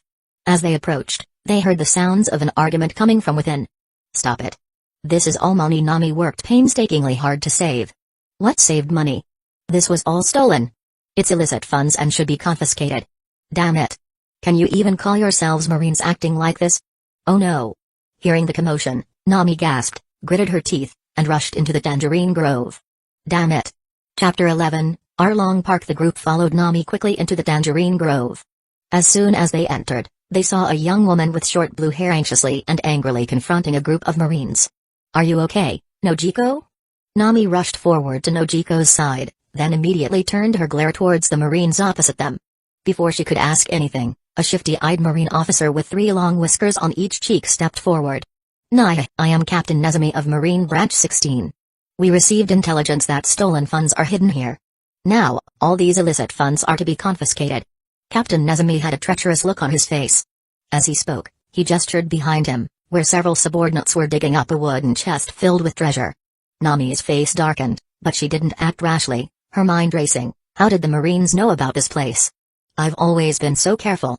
Besides Nojiko, no one knows where the money is hidden, and Nojiko would absolutely, 10,000% never betray me. Could it be? At this thought, Nami nearly ground her teeth to dust, forcing out a low growl through clenched teeth. You damn bastards. What are you talking about? This captain doesn't quite understand. Did Arlong's pirates send you here? Whoa, Arlong and his associates are a legitimate organization that pays its taxes on time. They're certainly not pirates. You. What kind of Marines are you? Nami was so furious she could barely speak. Nojiko stepped forward and put an arm around her, afraid Nami's agitation might lead to worse consequences. Were. Just then, the grating sound of chainsaws suddenly erupted. The attention of all the Marines instantly snapped towards the source. They saw a terrifying figure with 3 massive chainsaws protruding from its body rushing towards them at high speed. What is that thing? Quick, shoot it. Stop him. It wasn't just the Marines who panicked. Nami also turned back and yelled at Reiner and the others, wait. If you attack the Marines. Do pirates care about that kind of thing? Luffy interrupted Nami, charging forward in a rage. Bang. Bang. Bang. Bullets rained down, but they had absolutely no effect on the Chainsaw Devil or Luffy. Neither figure faltered in the slightest, reaching the Marines in the blink of an eye. Guns don't work on them. Damn it, what kind of monsters are these? You idiots. Hurry up and protect me. Captain Nezumi cursed furiously, scrambling backward in panic, trying to hide among his men. However, the soldiers were completely ineffective as a barrier. Gum. Whip. Luffy stretched out his leg in a powerful whip kick, sweeping away the Marines in front. The Chainsaw Devil headed straight for Captain Nezumi. Whir. The grating sound echoed from right behind Captain Nezumi. Like fingernails scraping glass, the irritating noise made his skin crawl. Wait a minute. Who on earth are you people? I'm a Marine captain. If you attack me. Schlick. Before he could finish, a spinning chainsaw slashed viciously across his chest. A gruesome wound instantly appeared, blood pouring out relentlessly. Captain Nezumi. The surrounding Marines watched in horror as their captain collapsed, wailing in agony, yet not a single one stepped forward to help him. Fear contorted Nezumi's face.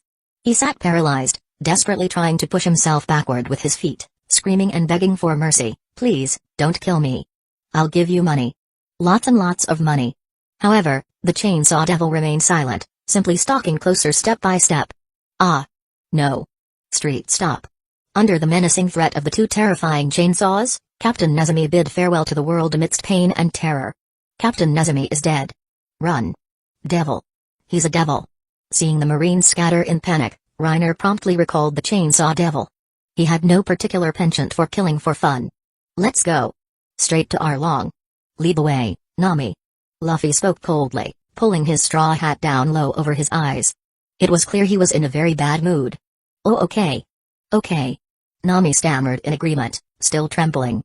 Everything had happened too fast, she hadn't fully processed it yet. You guys were too careless.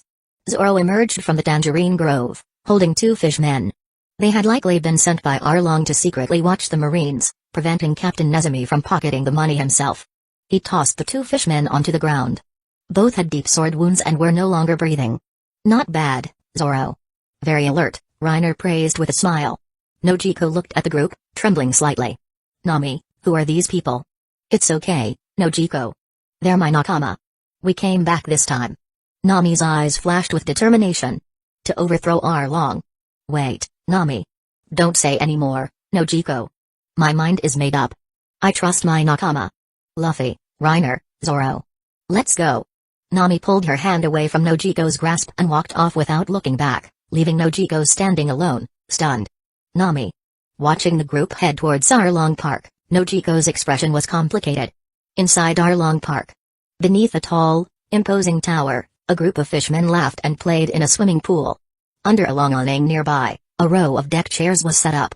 A robust purple-skinned fishman lounged in one, characterized by a long, sharp, saw-like nose, a mouthful of pointed teeth, a felt hat atop disheveled hair. Jaya ha ha ha ha. I wonder what kind of expression Nami will make when she finds out all the money she saved for years has been completely looted. Arlong laughed boisterously, his surrounding officers chiming in with agreement. That was a brilliant move, boss. But Nami will probably guess that we colluded with the Marines, right? So what if she knows? Can she possibly resist me? Jaya ha ha ha ha. When the time comes, we'll just make her save up another 100 million, and then we'll harvest it from her again. Anyway, as long as the village is under my control, she can never defy me. Jaya ha ha ha. Arlong's cruel laughter echoed throughout the park. Speaking of which, Hatchin escorted Captain Nezumi and his men over quite a while ago. He should be back. Boom, before Arlong could finish, a massive explosion sounded. The main gate of the park was violently blown off its hinges, crashing down and pinning several nearby fishmen underneath. What happened?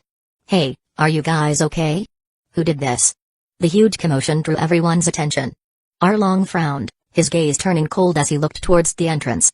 Through the thick smoke, a familiar figure with orange hair slowly walked in, accompanied by several others. Jaya ha ha ha, it's Nami. Arlong recognized Nami among them, then looked mockingly at her companions.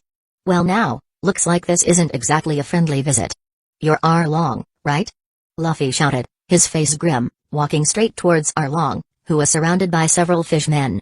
Reiner's eyes burned with intensity as he scanned the park, taking in the various fishmen in and around the pool watching them. 2, 4, 8, 18. TSK, not bad at all. He was already overjoyed internally. Fishmen were naturally excellent swimmers, and their physical strength was typically 10 times that of humans. Whether used as deckhands for chores or as combat grunts, they would be extremely useful. Chapter 12, Despicable? Yes, that's me. Nami, what are you doing? We're talking to you, damn it. Mere humans. How dare you ignore us? Anger flared on the fishmen's faces. Ever since they arrived in the East Blue, they had never encountered humans this arrogant. Get them. Take them down. Several nearby fishmen charged towards the group with ferocious expressions. Zing. A slight smirk touched Zoro's lips as he drew his swords first, lunging towards the charging fishmen. Small fry like you shouldn't interrupt.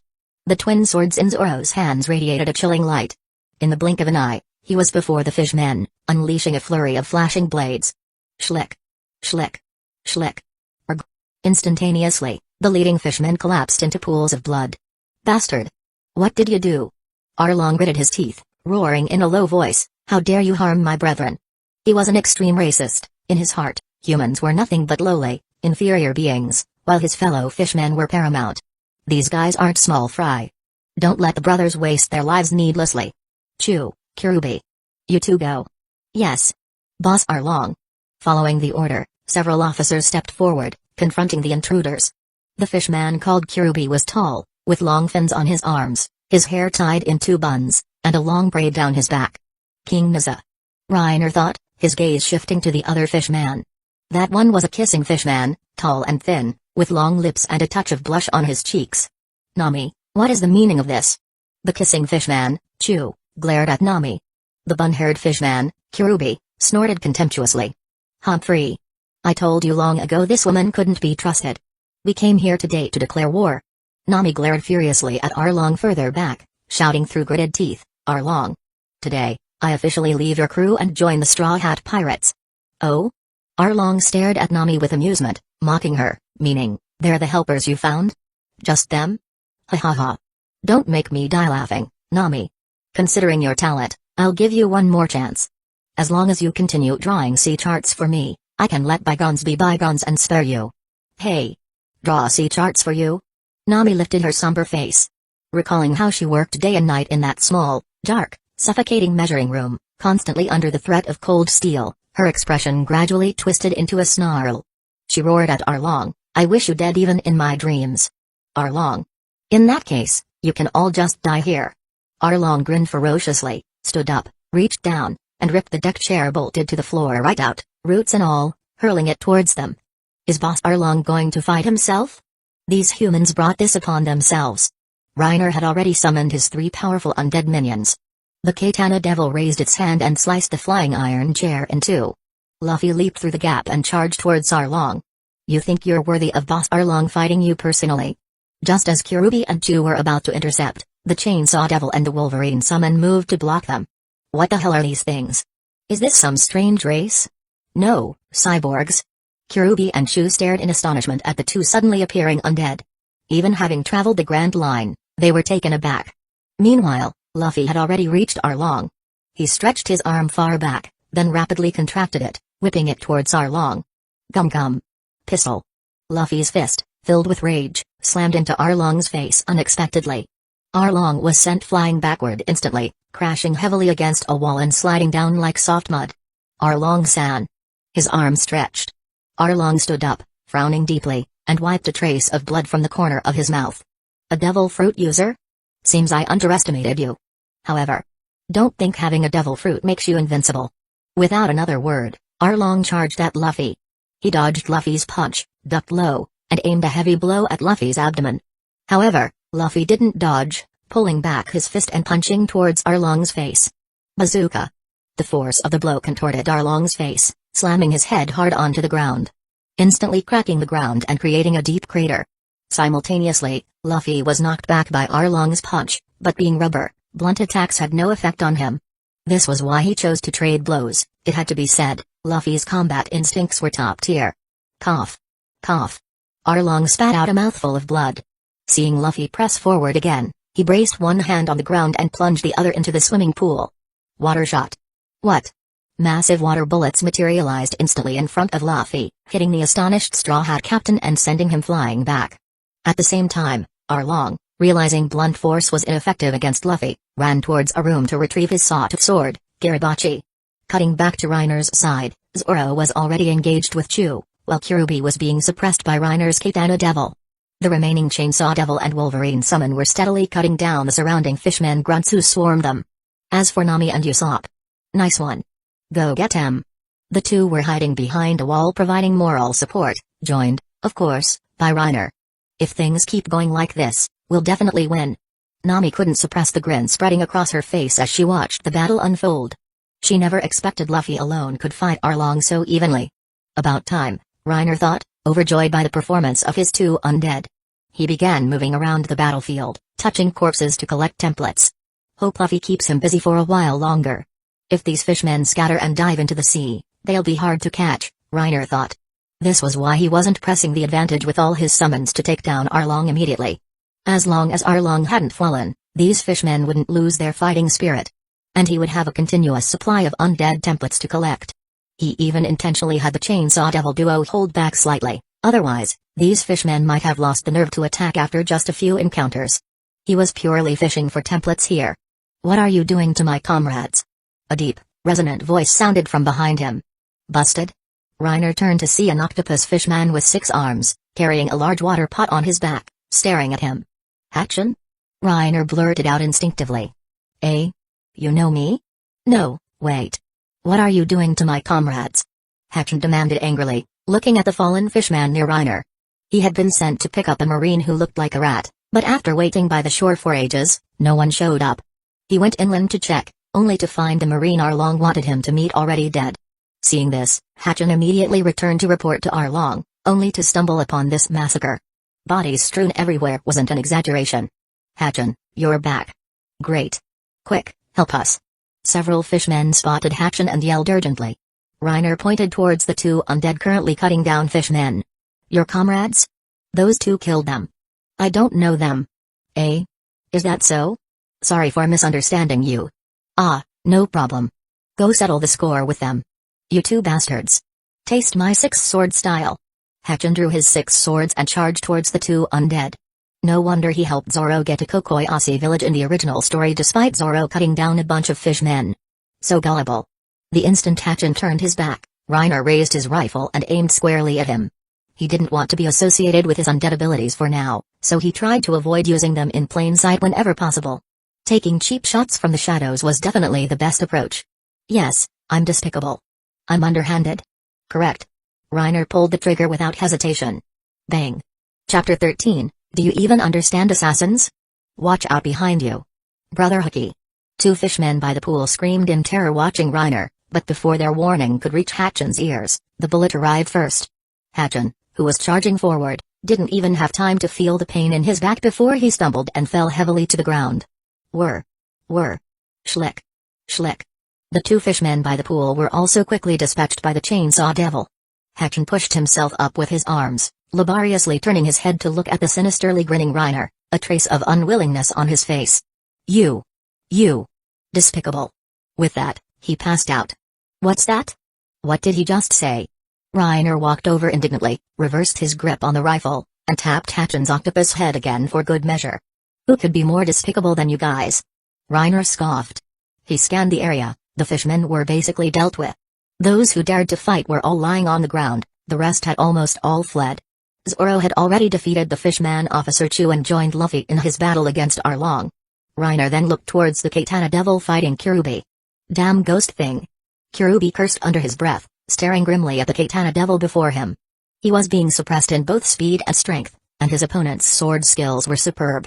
This terrifying wrist strength, combined with this bizarre appearance. Is it a devil fruit user or a cyborg? Kirubi charged forward automatically, swinging the massive sword-shaped fin on his arm towards the Katana Devil. Fishman Karate, arm blade slash. The Katana Devil crossed its twin swords, meeting the incoming fin head-on with a powerful slash. Schlick. The long sword sliced through, directly severing Kirubi's sword-like fin. The Katana Devil didn't stop, raising its sword again and adding another gash to Kirubi's chest. Reiner wasn't surprised. This summon was made from Zoro's template, its physical stats and combat techniques were 100% replicated. Combined with the highly compatible 3-sword style, its strength was infinitely close to Zoro's. It would be a waste if it couldn't even suppress one fishman officer. Looks like I have to use that technique. Kirubi gritted his teeth, his expression grave. He extended one hand straight forward, placed the other at his waist, and assumed a formal karate stance. Fishman Karate, 1,000-tile true punch. A heavy fist carrying immense force shot out, even creating an explosive sound as it broke the air. The Katana Devil dragged its twin swords along the ground, striking sparks, and rushed towards Kirubi's fist. Just as they were about to collide, it abruptly bent its knees, crouched low, gathered power, and leaped forward in a single bound. The 2 figures instantly crossed paths. A cold glint of steel accompanied by the low hum of a blade. The Katana Devil slowly turned back, flicking the blood from its sword onto the ground. 2-sword style AI, cross slash. 2 intersecting wounds appeared on Kirubi's chest. Blood spurted out suddenly, and his body went limp, slowly collapsing. Only Arlong left now, huh? Reiner looked towards the base of the giant tower-like building, the only place where there was still movement. Luffy and Zoro were locked in fierce combat with Arlong, who was clearly at a disadvantage. Reiner recalled the Katana Devil and Chainsaw Devil, leaving only the Wolverine undead, made from Kuro's template, to melt into the shadows. With its explosive speed used for sneak attacks, even Arlong under normal circumstances wouldn't be able to defend against it, let alone while being pressed in a fierce battle. Meanwhile, on the battlefield. Shark on darts. Arlong bent his knees and suddenly pushed off the ground, launching himself towards Zoro like an arrow loosed from a bowstring, opening his bloody maw wide, ready to bite down hard with his rows of sharp teeth. Zoro didn't dodge, instead raising his twin swords behind his back, poised to strike. Tiger Hunt. As their figures crossed, a deep gash had already appeared on Arlong's chest. However, Arlong, possessing incredible vitality, gritted his teeth against the pain upon landing and immediately charged towards Zoro's back. Gum gum. Spear. Luffy slammed the soles of his feet together, delivering a powerful and heavy kick that struck Arlong's abdomen, interrupting his charge. Damn it! Arlong roared through gritted teeth, his eyes fixed intently on the two, desperately trying to think of a way to break the deadlock. If this continues, I'll definitely die here. Arlong parried their attacks while scanning his surroundings. Suddenly, he spotted Nami outside the main fight. A glint flashed in Arlong's eyes. Although there are two others with her, they don't look strong. If I can just grab her as a hostage. Making up his mind in an instant, Arlong used the momentum from being knocked back by Luffy again to turn and charge towards Reiner's group. However, just at that moment. Schlick. Schlick. Arlong, poised to charge, suddenly felt his legs weaken as intense pain shot through his waist. Looking down, he saw several sharp claws embedded deeply into his side. Arlong looked up in disbelief, following the claws to their owner, a ferocious-looking man staring coldly and silently at him. Arlong hadn't sensed any presence from this person, not even a hint of killing intent. If he hadn't moved, Arlong wouldn't have even registered him as a living being, like a pebble or a leaf incapable of drawing his attention. Arlong formed his hand into a blade and struck down with all his might at the man's neck, knocking the Wolverine Undead's head completely askew. Arlong gritted his teeth, grabbed the Wolverine Undead's hands, and painfully ripped the claws out, staggering as he continued his charge towards Nami. However. Schlick. Schlick. The familiar, intense pain flared up from his waist again. Arlong turned his head back in disbelief. Why? But Arlong's pupils contracted. The man whose neck he had seemingly broken was now, with his head hanging crookedly, plunging his claws into Arlong's waist again. Reiner winced just watching. Usopp covered his mouth, trembling. Why does this guy keep going for the kidneys? Did Kuro have this kind of quirk in life? Did his fighting style get preserved too? Shing. The claws were ripped out once more. Blood surged, and Arlong collapsed to the ground, unable to rise again. He had already sustained too many injuries fighting Luffy and Zoro, and his stamina was nearly depleted. These final two stabs to the waist were the last straw that broke the camel's back. Arlong is down? Nami stared incredulously at Arlong lying motionless in a pool of blood. That powerful, brutal figure, the lingering nightmare that had haunted her for so long, had actually fallen one day? It's over, it's over. Let's go. Is it over? Nami looked at Reiner, who had jumped out from behind the wall, as if waking from a dream. Her eyes suddenly felt moist. Forcing back tears of overwhelming joy and relief, she nodded firmly. Let's go. Reiner led Nami and Usopp out from behind the wall. Nice job, Luffy, Zoro. And Reiner's undead. You'd better get that right, Nami. Yeah, I know, you're strong. So perfunctory. Finally, under my brilliant leadership, we defeated Arlong. Good work, you guys. Ah, right, couldn't have done it without you, Usopp. You're being perfunctory too. Reiner, Nami, and Usopp walked over to Arlong's body, meeting up with Luffy and Zoro. The group gathered around. Looking at the barely breathing Arlong on the ground, Reiner handed his gun to Nami. You want to do it? Nami hesitated for a moment, looking down at Arlong. Her gaze gradually hardened with resolve, and she took the gun. The others watched silently. Everyone present had seen blood before. Luffy, at age 6, had witnessed Lucky Roo execute a mountain bandit with a point-blank headshot. Zoro had spent the last 2.5 years making a living by hunting down wanted criminals. And Nami didn't even need mentioning. She had witnessed Belmere being shot and killed by Arlong while protecting her and Nojiko. She was only 8 years old at the time. No one here was naive enough to think being a pirate was child's play. They had all staked their lives to go out to sea for their own goals and dreams. Click-clack. Nami racked the slide, pressing the muzzle against Arlong's head. Facing her mother's killer, the demon who had subjected Kokoyasi village to years of oppression, Nami's eyes showed unprecedented determination. She had dreamed countless times of Arlong dying. Without any hesitation, she pulled the trigger. Bang. After the gunshot echoed, It felt as if a giant boulder that had been crushing her, making it hard to breathe for years, had finally shattered and vanished without a trace at that very moment. Nami let out a long sigh of relief.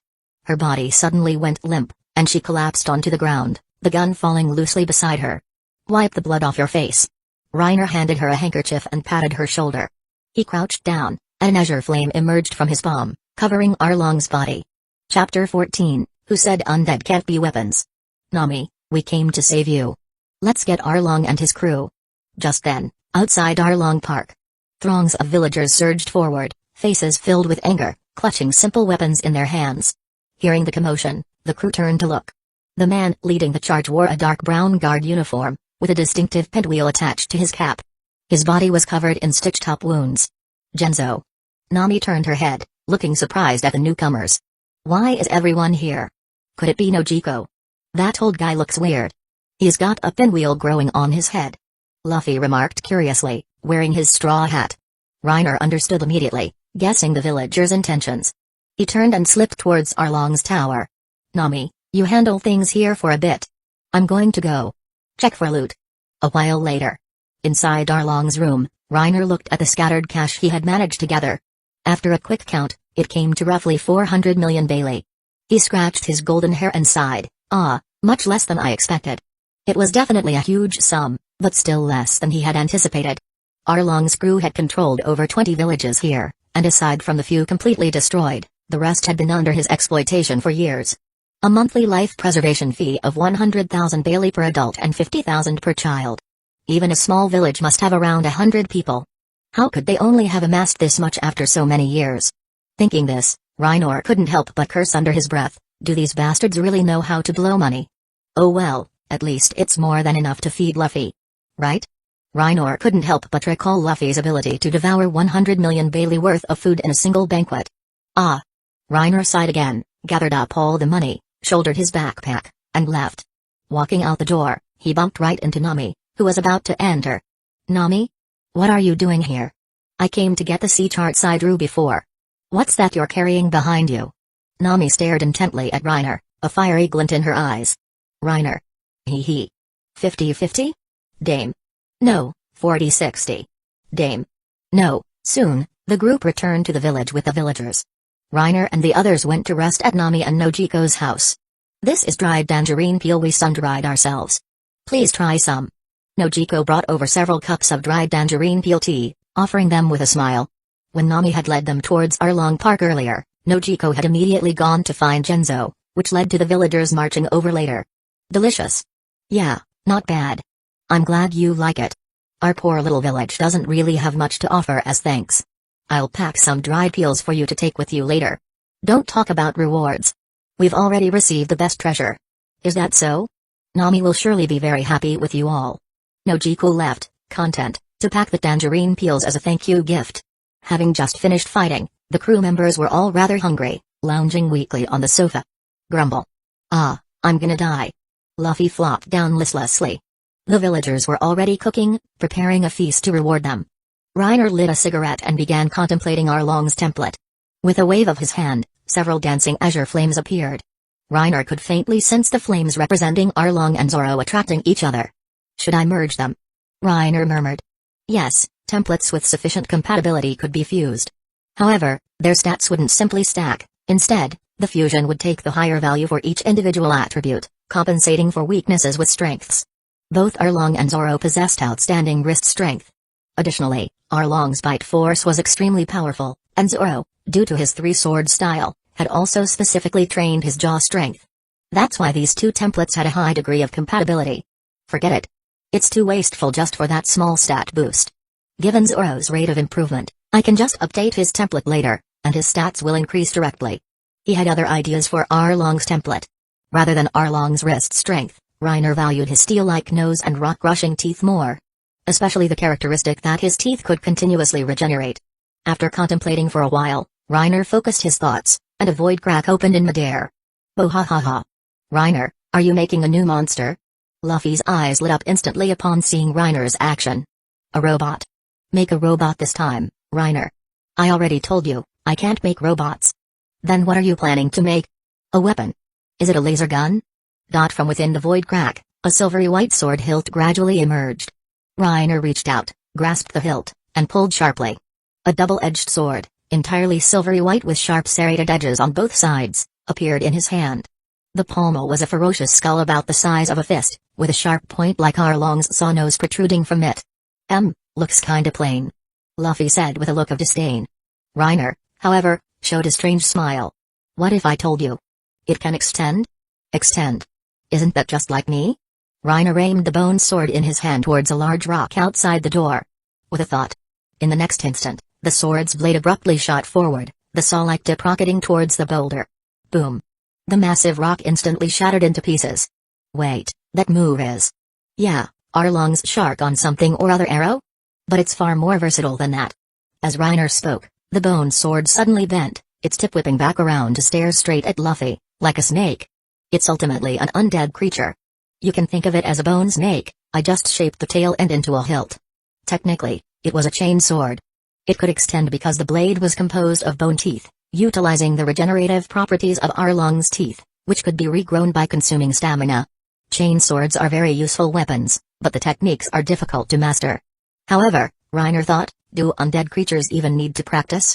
He could control it freely, making it follow his will with a single thought. It could be a sword, a whip, or even...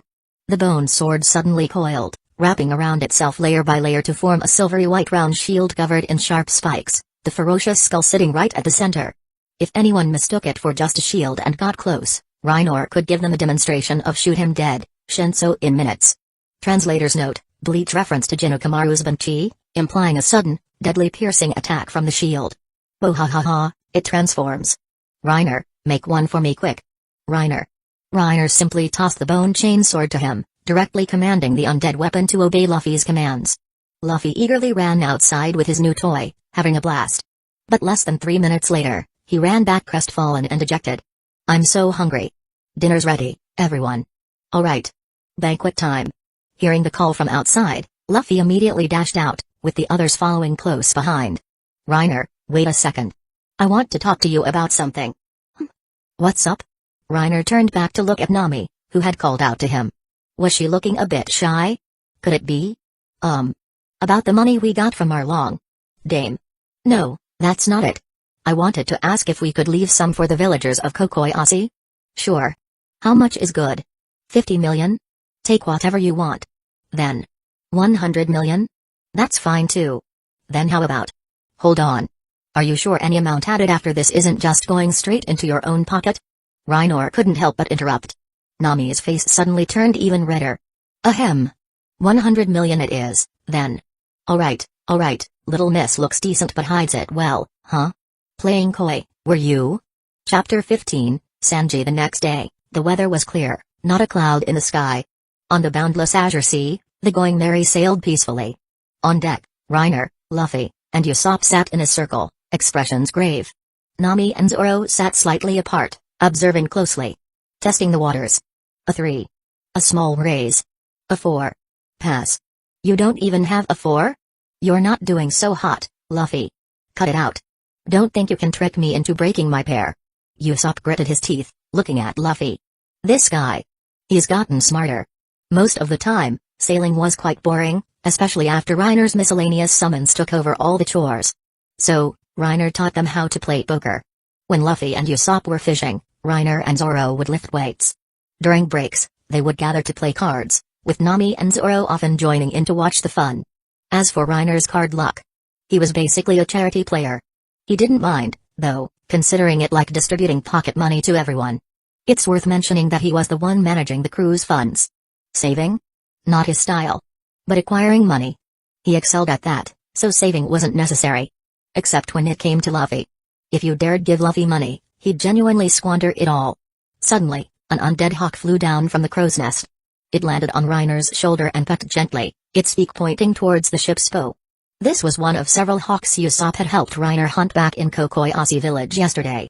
Reiner had turned them into undead specifically to act as lookouts when he wasn't available, which was most of the time.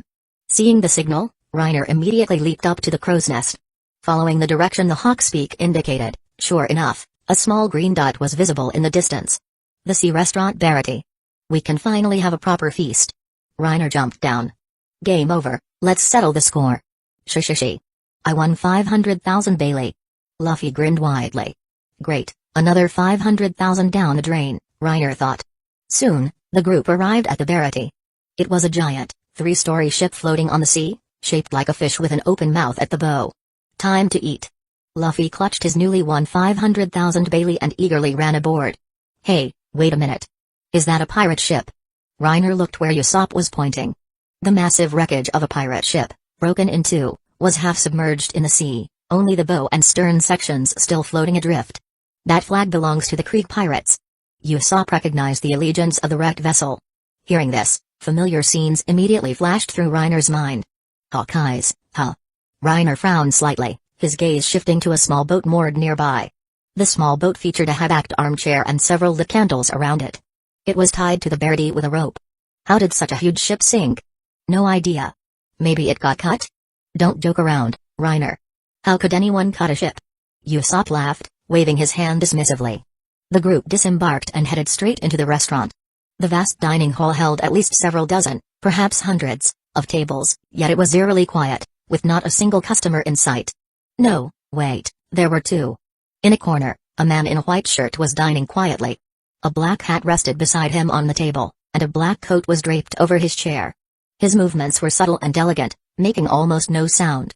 Reiner glanced at him briefly and paid him no further mind, then looked over at Zoro, who didn't seem to have noticed anything.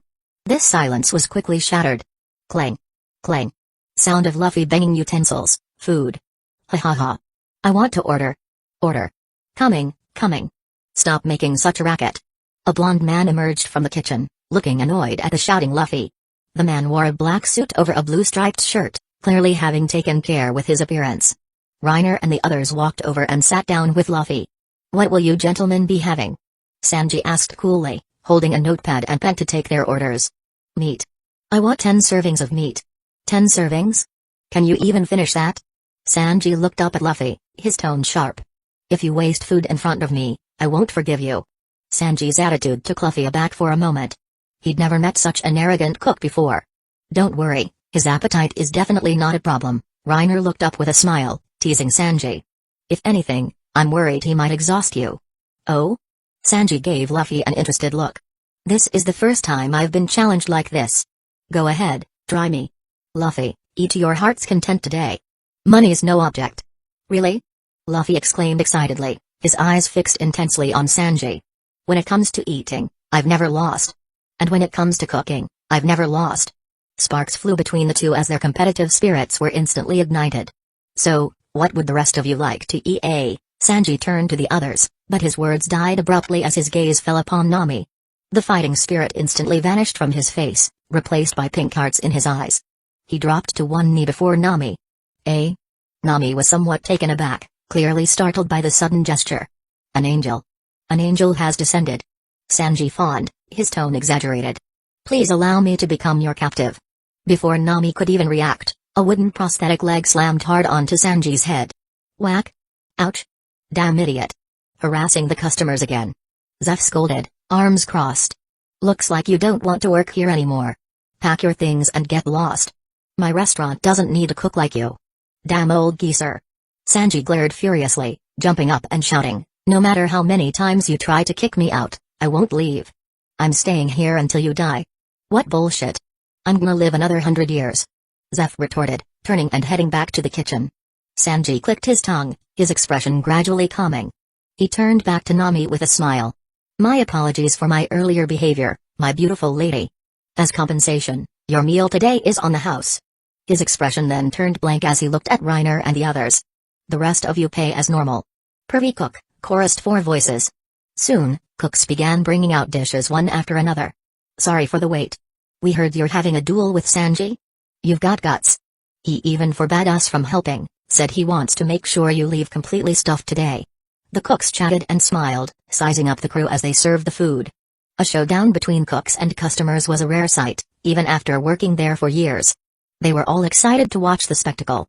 As the crew ate and drank, they chatted with the cooks. It was only then that they learned the wrecked ship outside was the flagship of the Krieg pirate armada, led by Pirate Admiral Krieg. Earlier that morning, a pirate named Jin had escaped from the navy. Near death from starvation, He was saved by Sanji. However, after returning, Jin brought back the Krieg pirates. Zeph didn't hold a grudge and gave them food. But once full, Krieg repaid their kindness with betrayal, intending to plunder the Barati. This Krieg guy is a real bastard. No wonder there aren't any customers here. So what happened after that? You all seem fine? Hearing this, the cooks exchanged glances, then spoke cautiously. See that man in the corner? He cut the Krieg pirates' flagship in half with a single slash. Krieg and his entire crew were wiped out by him alone. The cook leaned in, whispering conspiratorially into their ears. Oh, one slash? Cut a ship that huge? Nami and Usopp gasped incredulously, covering their mouths. See his eyes? That's the world's greatest swordsman. Hawkeye's Mihawk. Just then, Mihawk, in the corner, slowly stood up. He put on his hat, draped his coat over his shoulders, and casually slung the black blade resting nearby onto his back. He addressed the cooks coolly. Check, please. Chapter 16, Defeat. Hawkeye's. Zoro was astonished to hear the name. He shot to his feet, his gaze fixed intently on the man in the corner. His hands rested on his sword hilts, unconsciously gripping them tighter. What's wrong, Zoro? The others asked, puzzled. Seeing this, Reiner knew exactly what Zoro intended to do, but the power gap is too huge.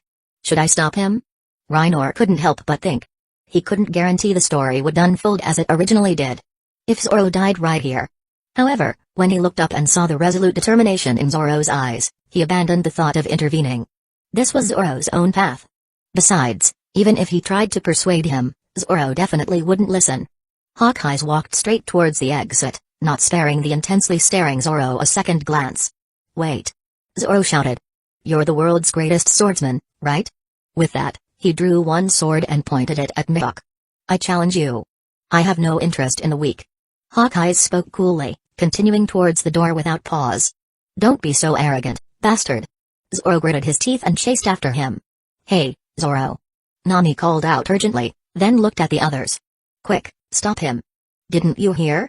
That guy cut a pirate ship in half with one slash. It's no use, Nami. Luffy had also put down his food, his expression serious. I promised Zoro I wouldn't stand in his way. Ah, let's go, Reiner sighed, getting up and heading towards the door. The few cooks stood stunned for a moment, then immediately ran towards the back kitchen. Hey, everyone come out and look. That customer is challenging Hawkeyes. Seriously?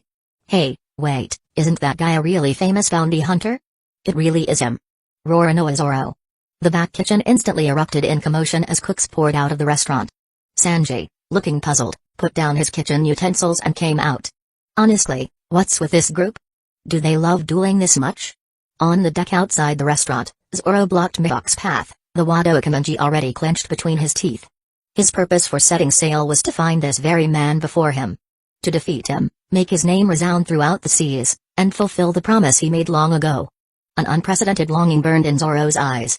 I admire the look in your eyes. Since that's the case, consider this some post-meal exercise. As Mihawk spoke, he removed the cross pendant from his chest, unsheathing a small knife from within. I don't carry a smaller blade than this. Come. On the second floor deck, besides Reiner and the others, stood the Barati cooks led by Sanji, all watching the duel with eager anticipation. The world's greatest swordsman versus Roronoa Zoro. I never thought I'd witness a duel of this caliber. I can't even imagine what it will look like when they fight. All the cooks stared intently at the scene below. They only knew both fighters were strong, but they had no concrete concept of how strong. Their own skills were far below either man's level, they could only judge by reputation, and Zoro's fame in the East Blue was already considerable. However, 3 minutes later. Scars on the back. Our swordsman's shame. Would it be rude to laugh right now? Witnessing this famous scene, Reiner found it both infuriating and amusing. While worry flickered in his eyes, his respect for Zoro deepened. Mihawk drew his black blade, Yoru, bringing the battle to a close with one final strike. Turning his back on the fallen Zoro, Mihawk departed with a leisurely stride, leaving only a quiet parting remark, go and become stronger, Roronoa. I will await you atop the throne of the world's strongest swordsman. Lying on the deck, Zoro covered his face with one hand, raising the Wado Akamenji towards the sky, until I defeat him. I will never lose again. It seemed like a declaration for everyone present to hear. And perhaps, also an oath sworn to someone in the heavens above. The duel concluded. Reiner and Usopp immediately rushed down, helping the fallen Zoro to his feet. A ghastly wound stretched across his chest, starting from the upper right and extending across his entire torso. Reiner jumped back onto their ship to grab medical supplies, and the two began bandaging Zoro's injury. Meanwhile, by the restaurant entrance. That idiot is your companion, right? Why didn't you stop him? Sanji lit a cigarette and asked Luffy standing nearby. Luffy glanced at Sanji. That's his dream. Zoro has his own path to follow. Is it necessary to go that far? Sanji exhaled a puff of smoke, looking up. A dream, huh? Is something so vague and ethereal really worth staking your life on? That's why it's called a dream, Luffy replied, his tone calm yet firm. Don't you have anything in your heart worth risking your life for? Something worth risking my life for. Leaning against a wall, Sanji closed his eyes. After a long moment, he spoke. Have you ever heard of the All Blue? All Blue? It's a legendary sea where fish from all four oceans gather. They say it's somewhere in the Grand Line. When the old geezer dies, I'll head to the Grand Line. Even if it takes my whole life, I will find that sea. Luffy couldn't help but glance at Sanji, a strange expression crossing his face. We're heading there too. And we happen to need a cook. Come with us. No. I have reasons why I must stay here. What? Didn't you just say you wanted to go to the Grand Line? On the third floor deck, Zeph leaned on the railing with both hands, looking down at Sanji and Luffy below. A faint smile touched his lips as he murmured, You're smiling quite happily, aren't you, brat? Perhaps you finally found a ship worth boarding. Reiner finished bandaging Zoro and helped him inside the restaurant. Fortunately, the blow hadn't struck his heart. Mihawk had shown appreciation for his talent after all. Although the wound was deep, it only seemed to affect skin and muscle. With Zoro's constitution, he'd recover after some rest. Seeing Zoro wasn't in critical danger, the crew relaxed. Reiner, Nami, and Usopp slowly enjoyed their meal, while Luffy and Sanji continued their own duel. It's worth noting that, under Luffy's persistence, they had made a bet on this contest. If Luffy won, Sanji would join their crew. If Luffy lost, they would never return to the Barity to bother him again, except for Nami. With Luffy's appetite, he's guaranteed to win, Nami said confidently. She had just witnessed yesterday how Luffy had exhausted 5 villagers trying to cook for him. Reiner, however, was skeptical. With Sanji, it's hard to say. I'm already considering how to cheat. Yes, I'm despicable, correct? However, before Reiner could act, someone else in the kitchen made the first move. Sanji, it's time for you to leave here, Zeph stated plainly. Sanji remained unmoved, engrossed in his culinary battle with Luffy, his full attention on the utensils in his hands. I said, you're fired, Sanji, Zeph continued. Only then did Sanji slowly put down his utensils, his expression gradually turning grim. Damn old man. What kind of joke is this? Do you want me to die filled with regret? Go out to sea, Sanji. I don't want to be the chain holding you back. What chains are you talking about? I want to stay here. It has nothing to do with you. Then what about the All Blue? Zeph's voice remained calm. I'll go to sea when you're dead. Instead of waiting to see me off, better tell me while I still have a few years left that the All Blue truly exists. Zeph turned to look out the window, where the blue sky and calm sea reflected each other. Between the two of us, someone has to go see it, don't they? The kitchen gradually fell silent. Sanji lowered his head, taking the cigarette from his lips. His blonde hair hid his face, obscuring the expression beneath the shadows. Bling. Until a large teardrop traced a path down his cheek and fell. He suddenly dropped to his knees with a thud, pressing his hands and forehead firmly against the floor in a deep bow. Thank you. Sanji cried out, tears streaming down his face. Thank you. Old man. I will never forget your great kindness for all eternity. The kitchen was utterly silent, all the other cooks had consciously left when Zeph entered. Zeph looked down at the young man he had raised, his own eyes stinging slightly with tears. But he quickly wiped them away, because an inopportune man had just snuck in. Excuse me, wrong way. Reiner stood frozen in the kitchen doorway, feeling so awkward his toes were practically digging cracks into the floor. This touching scene was a bit embarrassing to walk in on. He looked down at the handful of ants he was holding, undead ants he had just created outside, preparing to sneak in and cause some trouble. But he had stumbled upon this scene right as he entered. Sorry, I didn't see anything. Sanji. Chapter 17, Bounties in the chilly restaurant. Only one table still echoed with the occasional sounds of chewing. Luffy, are you alright? Usopp couldn't help but ask worriedly. Luffy's stomach was currently swollen as round as a giant balloon. Yet, he was still grabbing food with both hands, continuously stuffing it into his mouth. So delicious. Luffy swallowed the mouthful of food with a gulp. I've never eaten food this delicious before. I absolutely have to get him on the crew. Nom. He stuffed the food in his hands into his mouth again. Da. Da. Reiner and Sanji emerged from the kitchen side by side. Sanji exhaled a long stream of smoke. Alright, I'll go with you guys. Luffy turned his head, a thrilled smile gradually spreading across his face. I won, hick. I only agreed to join the crew, I didn't admit defeat. Shishishi, okay then, you win. I can't eat hick anymore. Luffy's voice trailed off weakly. With that, he toppled onto the floor, wobbling back and forth like a roly-poly toy with a vacant expression. Nami and Usopp couldn't resist poking Luffy playfully from either side. Honestly, Reiner sighed, rubbing his forehead. Because of your duel, the bill for this meal is probably going to be sky high. A cook with thick arms, resembling Popeye the Sailor Man, rushed over fawningly. Thank you for your patronage. Sir, your total bill comes to 1,200,000 Bailey. So expensive. This is highway robbery. Nami protested immediately and indignantly. Even though Reiner managed the money, these were funds for the entire pirate crew, so naturally, Nami felt the pinch. It's okay, Nami, Reiner waved dismissively. This was, after all, a high-end restaurant famous throughout the East Blue. The high price was expected. Plus, considering Luffy's meal. Here's 10 million Bailey. Use the rest to prepare ingredients for us to take away. Reiner pulled out a thick wad of large denomination bills and handed it over. Alright Sanji, go get your things ready. We'll be leaving shortly. After settling everything, Reiner went outside the restaurant. Krieg commanded a large fleet of 5,000 men, just feeding them would be a huge expense. There was bound to be some treasure or cash on his main ship. Thinking this, Reiner released several dozen fishman undead, ordering them into the sea to salvage the wreck. These were the 60-odd fishman undead Reiner had collected from Arlong Park. To better utilize their natural affinity for water, he had preserved features like webbing and fins. He could shape templates from ordinary humans into fishman forms, but he couldn't grant them innate swimming skills or attributes. Those had to be inherited from the template itself. After a while, Sanji emerged, having packed a large backpack full of things, mostly ingredients, the rest being his kitchen utensils. He joined Luffy and the others. Let's go, Reiner. Okay. Just a second. Reiner replied. Just then, dozens of dark shapes began surfacing from the sea. One by one, fishman-like undead emerged with gurgling sounds. Let's see what we got. Reiner directed the undead ashore and walked over. Some came up empty-handed, while others clutched scattered treasures and soaking wet, crumpled banknotes. Ooh. Seeing this, Nami's eyes turned into Bailey symbols, dollar, as she eagerly approached. Nice job, Reiner. Don't praise me. Doesn't mean I'll give you any.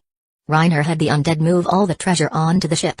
After bidding farewell to the Barity, the group set sail. They hadn't been sailing long when a new COO wearing a white cap landed on the ship's railing. Did the price go up again? If it goes up again next time, I'm not buying, you hear? You beast.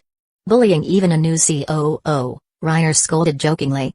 None of your business. Nami stuck out her tongue, sat down on a deck chair, and began reading the newspaper. This is your bounty posters. Your plural? Reiner was instantly alarmed, sitting up and taking the bounty posters from Nami. Luffy and the others gathered around curiously upon hearing this. The first poster was indeed Luffy's, a half-body shot of him grinning under his straw hat. Judging by the background, it was taken at Arlong Park. Must have been secretly taken by Nezumi's men? Straw Hat Pirates Captain, Monkey D. Luffy, 30 million. Staring at the long string of zeros below, Usopp gasped, covering his face. Luffy, however, was thrilled. Shishishi. What's next? Are there more? Reiner eagerly pulled off the first poster, his heart sinking slightly. I didn't really step out. Please don't target me. I really don't want a bounty anytime soon. Roronoa's Oro, 16 million. Oh? I got a bounty too? A smirk tugged at Zoro's lips. Reiner found this somewhat strange. If he remembered correctly, Zoro's first bounty should have been 60 million directly after the Alabasta incident. Could it be because he participated in ganging up on Arlong? Reiner pondered. After removing Zoro's poster, only one remained, but the figure on it wasn't Reiner. Knife-saw duo combination? Reiner looked puzzled at the two figures on the poster. The Katana Devil and the Chainsaw Devil got a bounty? This was good news, but why not the Wolverine undead that sneak attacked and finished Arlong? Duo combination bounty, 25 million. A bounty issued for a combination, like Kuro's Mioban brothers? The Marines must have messed up. Why isn't Reiner himself wanted? No, no, no. This is perfect? Absolutely perfect? Reiner quickly checked the newspaper again and found that the Wolverine undead was reported as having perished along with Arlong in a mutual kill. Reiner recalled how Arlong's hand chop had snapped the undead's neck, leaving its head dangling crookedly. In contrast, the Katana and Chainsaw Devils rampaging and slaughtering everything in sight had been clearly photographed. Nami didn't get a bounty, the photographer probably slipped away when Arlong fell. Night descended. On the dark sea, only the faint light from a single small ship shone. At this moment, in the second-floor living area on the Going Merry's deck, Reiner and the crew were celebrating with drinks. "Let's welcome Sanji to the crew. Cheers. Cheers." They were celebrating Sanji's joining. Now Reiner had both a smoking buddy, Sanji, and a drinking buddy, Zoro. All that was missing was cough cough. The king's left and right arms, his partners in crime. Today was quite a haul. Yeah. Not only did Sanji join, but Reiner also fished up a ton of money. "Stop probing, Nami." Reiner rolled his eyes. The salvage treasure amounted to roughly 50 million Bailey in total. A bit low, mainly because pirates live dangerously, licking blood off blades, never knowing if they'll see tomorrow. When they get money, they tend to squander it quickly. An entire fleet of 5,000 men, and they only had 50 million saved up. "We're getting close to the Grand Line," Nami said, taking a sip of her drink. "We should reach the Twin Capes and enter the Grand Line by noon tomorrow. However, there's an island nearby with a large town. I have a feeling you guys might be interested. Want to stop there to restock supplies?" "You mean Logetown, right?" Sanji spoke with understanding. "It's known as the town of the beginning and the end. Goldie Roger was executed there over 20 years ago." "So cool." Luffy immediately got excited upon hearing this. Speaking of which, Reiner also had some business to take care of in Logetown. After entering the Grand Line, his first target was the two giants on Little Garden, followed by Crocodile. Since he couldn't use armament hockey yet, trying to handle that sand crocodile wasn't very safe. Logetown wasn't the largest town in the East Blue, but due to its location near the Twin Capes and its historical significance, Roger's execution, it was exceptionally prosperous. It was also a place where dragons and fish mingled, good and bad elements mixed. Reiner planned to check the black market for seastone. If the rumors about a certain underground organization operating there were true, he might have a chance to buy some. The night sea was dark, like an endless black fog, wrapping the Going Merry in loneliness and fear. Only the dim yellow light spilling from the cabin, the overlapping silhouettes, and the sounds of laughter and chatter provided a sliver of reassurance. It wasn't alone. The white sheep's head sailed onward silently, slowly moving through the boundless darkness. "I will carry everyone there, no matter where the next stop may be." Chapter 18, The Town of the Beginning and the End. The next morning, a faint glimmer appeared on the sea horizon as the weak dawn light sparkled across the waves. On the crow's nest, Reiner's face flushed slightly in the burgeoning light. His eyes, sensing the light and warmth, slowly opened. "Ah, my head hurts." Reiner sat up, rubbing his temples. He had drunk a bit too much competing with Zoro last night. First, brush teeth. Nah, smoke first. Sitting on the railing of the crow's nest, he recalled the undead he had summoned before sleep to keep watch through the night. "Yo, Reiner. Up early? You two drank quite a bit last night." Sanji was already awake, emerging from the cabin below deck. He looked up, smiling, and greeted Reiner in the crow's nest. "You're up early too. Why not sleep in a bit longer?" "Well, time to get up and prepare a breakfast made with love for Nami Swan." "What about us?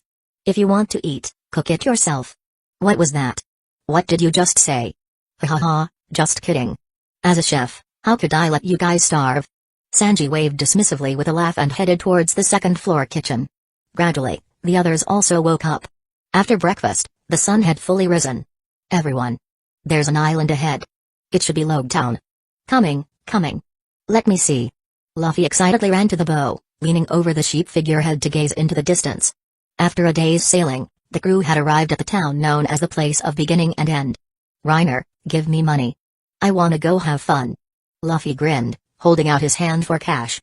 Reiner tossed Luffy 100,000 Bailey.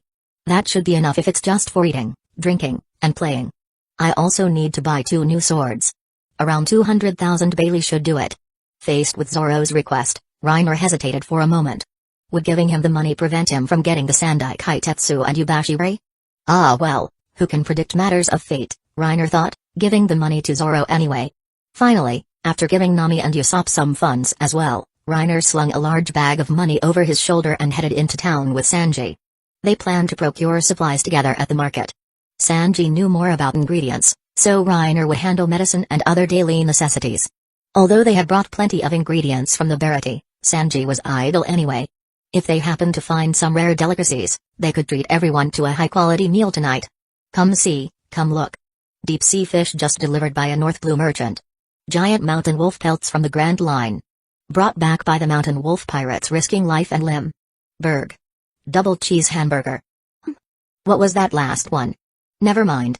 Reiner and Sanji wandered around for a while, gathering most of the needed supplies. Aside from a few nice-looking groupers, Sanji didn't find much else of interest. Hey, hurry up. The cooking contest is starting. It's finally starting? Let's go, let's go. I heard the first prize is an elephant tuna. Several passers-by hurried past Reiner, apparently eager to join some excitement. Their shouts attracted quite a few others along the way. Elephant tuna? Sounds interesting. I think I'll give it a shot. Want to come along, Reiner? I'll pass. I have some other things to take care of, Reiner said, handing Sanji the backpack full of supplies he was carrying. How about this, after you're done with the excitement, bring this stuff back to the ship. Are you going somewhere? Going to check out the black market. Alright then, be careful, Sanji said, taking the backpack. I'm heading off then. Yeah, good luck, Reiner said simply, parting ways with Sanji and heading straight into an alley. While paying for goods earlier, he had noticed two little hoodlums eyeing him from the corner. Getting info from the local snakes is always easier. Reiner strolled leisurely deep into the alley. The two hoodlums finally couldn't restrain themselves and jumped out, blocking his path. Heh. What's in the bag you're carrying? Open it up and let this great one take a look. One of them, a yellow-haired man, grinned menacingly and pulled out a long knife, holding it across his chest. Why another one with that laugh? Reiner thought internally. Reiner's expression remained unchanged. Without a word, he reached into his coat and drew his pistol. Bang! The knife-wielding man was startled by the sudden movement, instinctively raising his knife and tucking his chin. Schlick. It just hit your shoulder, stop making such a fuss, Reiner said calmly, walking forward. Where is the biggest black market in this town, and what power runs it behind the scenes? The yellow-haired man gritted his teeth, clutching his shoulder trying to slow the bleeding, staring in panic as Reiner approached step by step. His companion was already paralyzed with fear, sitting slumped on the ground, hands gripping a dagger, trembling uncontrollably. Just two little thugs. Don't tell me you can't even speak? Reiner sighed. Then you're useless. Wait. I know. The shot man quickly yelled out. There are two main black markets in this town. One is controlled by our boss, Bartolomeo. The other black market is run by a mysterious group, but there are rumors they're from the Grand Line. They say they work for someone called Joker. Bartolomeo? Reiner suddenly recalled that the crest-headed guy was from around here. But first things first. After extracting the desired information from the two hoodlums, he left immediately. Doflamingo's business spreads across the world. It's perfectly normal for him to have a base in Logetown, one of the most prosperous towns in the East Blue. Just don't know if they have seastone in stock. After all, I can't wait around here forever. This is Smoker's territory, and even if the smoke fruit is called the shame of the Logia, I can't handle it right now. Soon, following the information he received, Reiner arrived in front of a tavern, accompanied by the Katana Devil and the Chainsaw Devil. This was deep within a remote alley, people became scarce halfway down. A good place for murder and robbery, Reiner couldn't help but comment inwardly. The tavern was cold and deserted inside. Only four men lounged lazily at the bar counter. Opposite them stood an old man with white hair wearing a monocle, currently polishing a glass with a handkerchief. The old man's face bore clear wrinkles, yet he looked radiant with vitality, standing tall and straight in his bartender uniform, complete with a red bootie at the collar. Creak. The tavern door swung open. The old bartender and the four slouching men all looked towards the entrance. First, a young man with refined features and golden hair entered, bowing slightly and extending a hand as if ushering in some important figures. The old man's gaze couldn't help but lift, focusing on the two figures striding confidently through the door. Hey, what are those things? Are they human? Devil fruit users. The lounging men panicked slightly at the sight of the two undead, whose appearances were both ferocious and bizarrely unique. It's them. A flicker of surprise crossed the old bartender's mind, but his facial expression remained unchanged. His deep voice resonated, looks like some big shots have arrived. The knife-saw duo from the Straw Hat Pirates, who recently defeated East Blue's #1 villain, are long. It is them. I remember now. From yesterday's bounty posters. The 25 million Bailey knife-saw duo. They look way creepier in person than in the photo, hey. Chapter 19, Joker, the Clown? Seeing the two approaching undead, The men immediately scattered, retreating to either side. If a fight broke out, they didn't know if the old man behind the bar could even stop these things. Reiner paid them no mind, directing the katana and chainsaw devils to take seats at the bar counter, then followed suit. "Our master is here to make a deal," Reiner stated directly, wasting no words. "We need sea-stone items, in stock now. If you have them, state your price." The white-haired old man glanced at him without speaking, then turned his gaze back to the two undead. Reiner naturally understood his meaning. While looking at the chainsaw devil, he mentally directed it to nod slightly towards the old man. Only then did the old man look back at Reiner, thinking internally, are these two cyborgs? Arrogant, or perhaps unable to speak?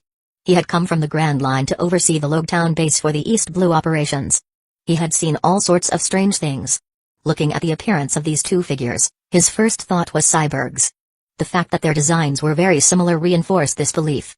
After all, two identical devil fruit powers wouldn't appear simultaneously, and while similar powers might exist, the probability of two such users appearing together was minuscule. Sea-stone handcuffs, 2 pairs.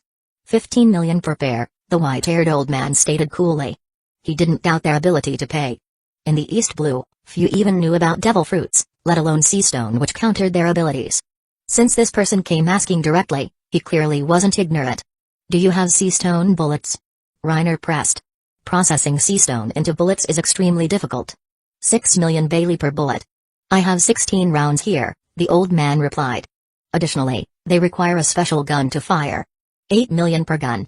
Reiner intentionally glanced at the chainsaw devil again, then directed it to give another slight nod.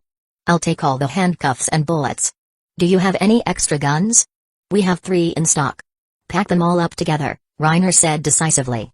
"Spares and spares for the spares, isn't that common sense?" "Are you sure?" A change finally flickered across the old man's face. He had guessed they could afford something, but he hadn't expected them to buy out the entire stock. This added up to 150 million Bailey. Who are they planning to fight that requires this kind of expense? Maybe they should just hire us as muscle instead. If Reiner knew what the old man was thinking, he would have laughed out loud. "Double it to 300 million, and you guys go take out Crocodile and Enel." "Certain. We'll take it all." "Verify the cash," Croc slowed down, addressing the men who had retreated to the side. "Go get the goods and show him." Reiner placed the money bag he was carrying directly onto the bar counter. He hadn't been sure how much money to bring on this trip. Of the 400 million obtained from Arlong, 100 million was left for Kokoyasi village. He had brought the remaining 300 million. Although these were the crew's funds, no one would complain about money spent wisely on essentials. As Reiner unzipped the bag, the old man's breath hitched noticeably. Honestly, the white-haired old man was tempted. In a place like the East Blue, seeing someone casually place 300 million Bailey in front of you, you'd have to be dead not to feel tempted. However, the old man didn't make a move. Joker's business spanned the globe. If he attacked and failed to take down the opponent on the spot, it would severely damage Joker's reputation. Forcibly suppressing his desire to act, the white-haired old man began counting the money, while simultaneously keeping an eye on the knife-saw duo, calculating the probability of successfully taking them down. Reiner, conversely, was somewhat disappointed. This old man wasn't weak, but Reiner could tell he wasn't as strong as Arlong. Reiner almost wished the old man would try to pull a black eats black move. As for Doflamingo, just needed to be clean about it. By the time Doflamingo could trace it back to him, it would be ages later, and who knows how strong Reiner would be by then. Doflamingo himself might have to carefully consider his own strength before acting. Should I strike first? Is it necessary? It's not like I can't afford this, Reiner calculated internally. He wasn't afraid of not being able to win, he was afraid of the opponent escaping. Reiner continuously pulled stacks of cash from the bag, while a white-haired old man slowly verified the bills. Both men harbored hidden intentions. "Boss Croc, the goods are here." Several men emerged from the back, one carrying a suitcase. Only then did Reiner learn the old man's name. The men placed the suitcase on the table and retreated. Old man Croc pushed the counted money aside, then opened the suitcase, turning it to show Reiner the contents. Inside lay 2 pairs of sea-stone handcuffs, 3 ordinary-looking revolvers, and finally, 3 revolver cylinders, 2 fully loaded with 6 sea-stone bullets each, and 1 cylinder with 2 empty chambers, implying 4 bullets. Total 16 bullets. "We work for Joker. Since you found your way here, you must know our reputation." "Of course, you can test a shot first if you like." "Oh my, Mr. Croc, how could you say such a thing? Wouldn't I trust you?" Reiner chuckled awkwardly, closing the suitcase. "All right then. The transaction is officially complete. No returns or exchanges once you leave this shop, Kruk said, gathering the money from the counter. Reiner placed the suitcase into the now half-empty money bag, then picked up the bag. He extended one hand to shake Kruk's, while simultaneously directing the Katana Devil and Chainsaw Devil to stand up and leave. Kruk also extended his hand, but his peripheral vision remained fixed on the movements of the Katana Devil and Chainsaw Devil. Their hands met and gripped firmly for a few moments. Reiner controlled the two undead to turn towards the exit. As Kruk saw their backs turn, a ruthless glint flashed in his eyes. As the knife saw duo slowly walked away, Reiner and Kruk began to release their handshake, their hands slowly withdrawing midair. The room was silent, the air seemingly frozen. Bang! Kruk exploded into action. He slammed both hands onto the bar counter, simultaneously pushing off with his legs. Propelled by the combined force, his entire body shot forward at incredible speed. Die. His plan: ambush and kill these two instantly, then slowly deal with the golden-haired follower. Do it cleanly, and no one will ever find out. I knew you were scum. At the exact same moment Kruk attacked, several void rifts instantly tore open throughout the room. Several opened in front of the four men by the wall, and another appeared right behind Kruk. This was a battle where victory or defeat had to be decided instantly. Take them down inside this room, and there would be no problems. If they escaped, endless trouble would follow. Both sides shared the same thought. Although having the two undead turn their backs was Reiner's intentional bait, if Kruk hadn't attacked, Reiner would have simply left.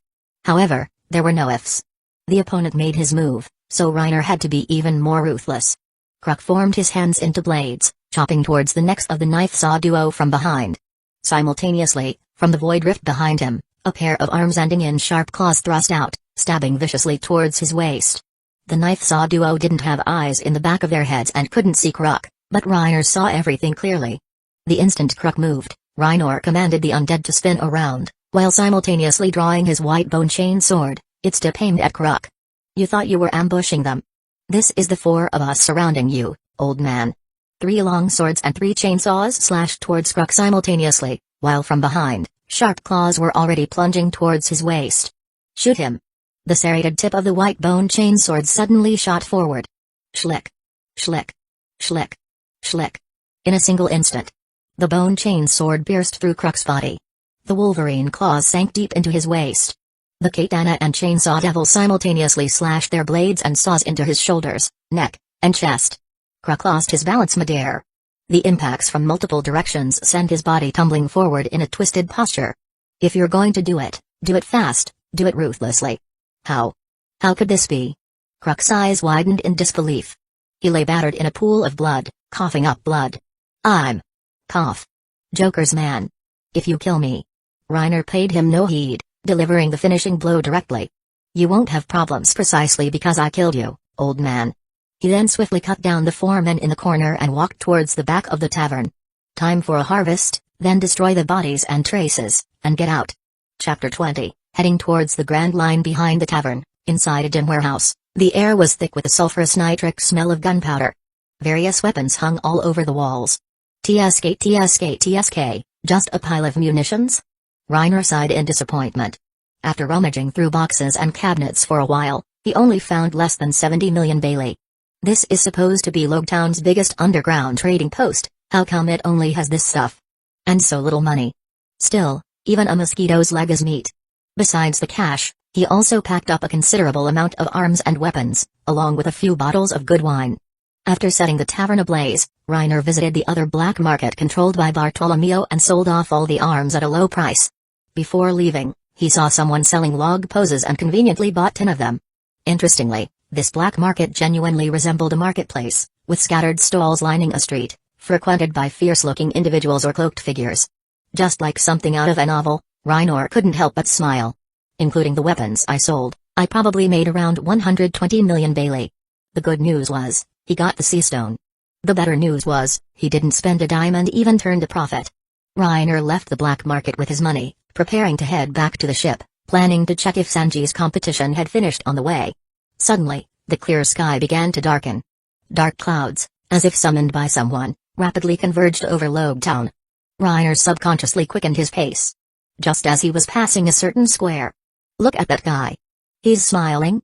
Hearing the shouts from the surrounding crowd, Reiner couldn't help but stop and look sideways. There, In the center of the vast square, atop the towering execution platform, stood a red-nosed man in clown makeup. Shackled beneath him, Luffy was grinning broadly. Holy crap! The world-famous scene? Wait, why is the King of Luck here? We didn't even mess with him. Jahahaha. I heard the little wench who stole my sea chart joined your crew. Looks like she doesn't plan on saving you. Clown Buggy grinned menacingly, raising his knife. Then you can repay me with your head. Damn it, he's a bit far, Reiner cursed under his breath while rushing forward, simultaneously drawing his pistol and aiming at Buggy on the platform. This was the special gun Reiner had prepared earlier, loaded with sea stone bullets, just in case they were intercepted by Smoker on the way. Bang! Just as Buggy raised his knife, Reiner's bullet struck him squarely in the shoulder, sending out a spray of blood. Damn it! What is this? Buggy cursed through gritted teeth, collapsing weakly onto the execution platform. He rolled over once and tumbled off the side. Luffy, seeing Buggy fall, looked slightly baffled. Following the sound of the gunshot, he spotted Reiner below, his smile growing even wider. Shishishi. Knew you wouldn't die. What the hell were you doing? Reiner climbed onto the platform and broke Luffy's cuffs. We gotta run, Luffy. Back to the ship. Standing on the execution platform, Reiner could already see Smoker in the distance, heading towards the square on his bizarrely shaped motorcycle. He didn't want to engage Smoker, although the sea stone bullets greatly reduced the threat. Beating Smoker offered no benefits, and wasting multi-million Bailey bullets here was out of the question. Yosh! Let's go, Reiner. Yeah, let's pick up Sanji on the way. Reiner and Luffy jumped down from the platform and ran south, the direction where their ship was docked. A light drizzle began to fall from the sky. The two ran onward, while Smoker relentlessly pursued them on his custom bike. Hey, Sanji. Reiner spotted Sanji jogging ahead, carrying a large blue and white striped fish, the elephant tuna he had won in the competition. Sanji heard the call and turned, seeing Reiner and Luffy sprinting towards him. Oh, it's you guys. What's the rush? Run, Sanji. Navy's behind us. The pair didn't slow down at all, dashing right past him. Sanji, caught off guard for a moment, stood frozen. Looking closer, he finally spotted Smoker on his motorcycle. Damn it. Couldn't you pretend you didn't know me? Dragging me into this mess. Sanji yelled, taking off at full speed. Luffy and Sanji ran, one carrying the fish's head, the other the tail, as the light drizzle intensified into a torrential downpour. Large raindrops hammered their faces, visibility worsening within the curtain of rain. No good. His bike is much faster than us. If this keeps up, he'll catch us soon. Want to fight? Don't waste time, keep running, Reiner stopped them. When he catches up, I'll feed him something big. As time passed, the trio drew closer to the port, but Smoker behind them reached it first. White blow. A hoarse roar echoed. Reiner and the others couldn't help but turn and look back. A rolling cloud of thick white smoke surged towards them, with Smoker's upper body emerging from the front. Straw Hat Luffy. Your little pirate game ends here. Smoker glared, winding up a punch aimed at Luffy. What is this thing? Luffy exclaimed in surprise, dodging the punch sideways and retaliating with a whip kick towards Smoker. However, his foot passed right through the smoke as if stepping on air. What happened? Didn't it? No, it should have hit. Luffy and Sanji were clearly shocked. Gum gum. Gatling. Luffy refused to accept it, unleashing a barrage of punches. Yet, every fist passed straight through Smoker's body. It's no use, Luffy. He is a Logia-type ability user. Normal attacks can't touch his real body. Reiner quickly shouted, simultaneously drawing his pistol. You seem to know a thing or two. Smoker couldn't help but glance sideways at Reiner. Then isn't he invincible? How do we fight him if we can't touch his real body? Luffy and Sanji were clearly stunned. Since you understand, you should give up hope. With your strength, you cannot possibly defeat me, Smoker stated coolly, his deep voice sounding like a final verdict. Reiner remained unfazed, aiming his gun directly at Smoker. 6 million Bailey a shot. Using it on you is a real damn waste. It's useless. Stop struggling. Smoker roared, completely ignoring Reiner's aimed gun, leaving himself wide open as he threw a heavy punch towards Reiner. Bang. The instant Smoker's fist flew out, Reiner also pulled the trigger. The bullet reached Smoker first. PFFT. Something completely unexpected happened to Smoker. The bullet didn't pass through his body like Luffy's fists. A spray of blood erupted before Smoker's shocked eyes. Skimming low across the ground, Smoker's form staggered, and then he crashed heavily onto the pavement. Hockey? No. That was Smoker's first thought, the bullet was coated in hockey. But the next moment, a feeling of powerlessness washed over his entire body, and his elemental legs reverted to their original form. Sea stone. How is this possible? Smoker lay helplessly on the ground, face contorted in disbelief, watching them gradually run further away. Sea stone production was extremely scarce. Even the world government needed to collect it from all over the world through various means.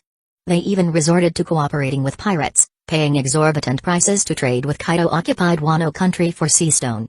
Besides the world government, even in the Grand Line, only a very small number of pirate crews possessed any. How could a pirate from the East Blue possibly get their hands on something like this? Smoker thought incredulously.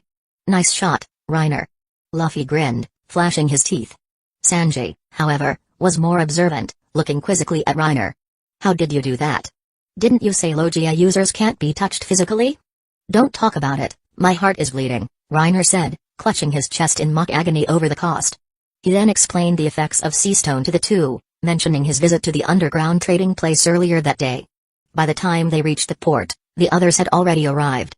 The rain gradually stopped, and the previously gloomy sky inexplicably cleared up again, turning sunny. What bizarre weather, Sanji remarked, looking up at the sky. Reiner, however, seemed unfazed. He lit a cigarette and walked onto the ship. Let's go, Sanji. Shishishi. Next stop, the Grand Line. Let's go. Meanwhile, on a street in Logue Town, Smoker lay sprawled on the ground, waiting for his subordinates to come rescue him. He currently lacked even the strength to dig the bullet out. Suddenly, a low chuckle sounded from behind him. Looking quite pathetic, Smoker. How are you here? Smoker turned his head back in surprise. Happened to be in the neighborhood on business. Thought I'd stop by and see the young ones off. See them off? Smoker looked slightly confused, apparently not worried that the figure before him might attack. See them off. Chapter 21, Welcome Town? Large, soft snowflakes like goose down were falling upon the undulating sea as the Going Merry sailed through the snow-filled sky. What the heck? It was just raining a moment ago, how did it turn into snow now? This Grand Line weather is just too bizarre. It really is just like Old Man Crocus said.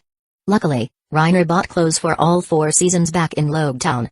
On the deck of the Mary, Nami had a scarf wrapped around her neck and wore warm earmuffs. Even bundled in a down jacket, she was still shivering uncontrollably. Women are hard to understand. Looking at Nami's fair, exposed thighs, Reiner couldn't help but comment dryly, I say, Nami, if you're that cold, why not wear some thicker pants? None of your business. Blep. Nami stuck out her tongue playfully. It had been several days since they left Logue Town and entered the Grand Line. They had encountered Laboon and Old Man Crocus as expected. From Crocus's explanations, they had also learned some information about the Grand Line. Due to the extremely chaotic magnetic fields of the Grand Line, normal compasses were useless here.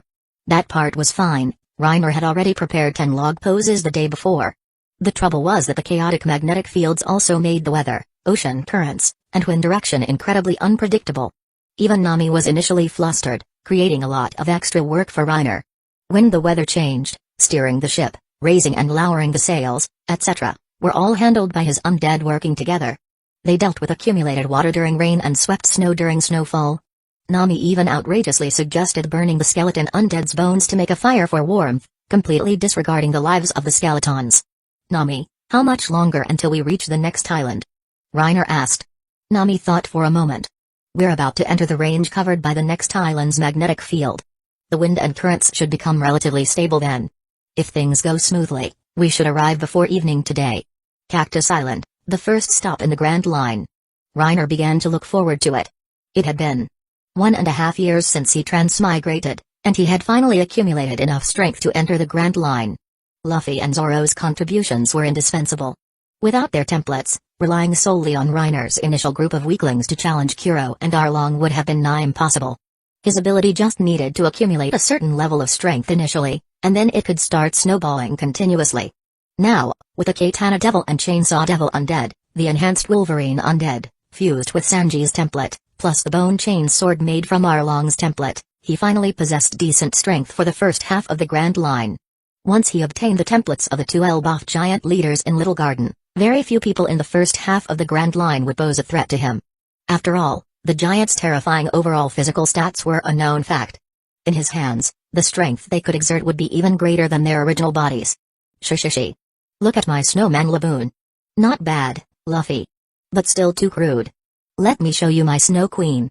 Oh ha ha ha. Amazing, Usopp. Luffy praised excitedly. Reiner couldn't help but admire Usopp's snowman. With its exquisite crown and ornately styled clothing, calling it lifelike wouldn't be an exaggeration. But why did the face look somewhat familiar? TSK, is that supposed to be Katya? Reiner thought of a certain figure and teased Usopp, missing the comforts of home already. Usopp? WH what? What are you saying? Usopp blushed and stumbled back a few steps. I'm going to be a brave warrior of the sea. How could I possibly be tied down by romantic entanglements? I think Katya is pretty great, you know. Pretty and gentle. Maybe I should bear this burden for you? How dare you, brat? Haha, alright, I won't tease you anymore. Reiner turned and asked Sanji with a smile, our head chef, what's for lunch today? Well, that elephant tuna from last time is on its last legs. Time to butcher it. Sanji pondered for a moment, exhaling smoke. What should I make? Any ideas? Luffy, grilled fish. Usopp, fish head soup. Reiner, sashimi. Zoro, whatever. Alright then, fish head soup, fish belly sashimi, and the rest grilled. As for the most delicious part, the fish nose, that, of course, will be decided by the lovely Miss Nami. Sanji's eyes turned into hearts, instantly transforming into a lovesick fool. TCH, pervy cook. What did you say, Mosshead? Reiner chuckled watching these two rivals. Sanji had only been on board for a few days, and he and Zoro had already started their days of mutual dislike. Soon, Sanji went into the kitchen to get busy. Luffy and Usopp began their daily fishing routine, while Reiner and Zoro went to the stern to lift weights. You're improving quickly, Reiner, Zoro couldn't help but remark. It hasn't even been 2 weeks, and your weight load has increased again. Well, it's mainly thanks to the devil fruit boost. Makes training twice as effective, Reiner explained. When he first arrived, he was just an ordinary person powerless even to truss a chicken. Now, his physical condition far surpassed that of a normal person. Without the enhancement from his zone fruit, achieving this level through training alone would have been extremely difficult. If you keep this up, I might be surpassed by you in less than a year. Zoro couldn't help but grip his own barbell tighter, watching Reiner do push-ups with a 1,200 kilograms load. Not at all. I'm not the only one improving.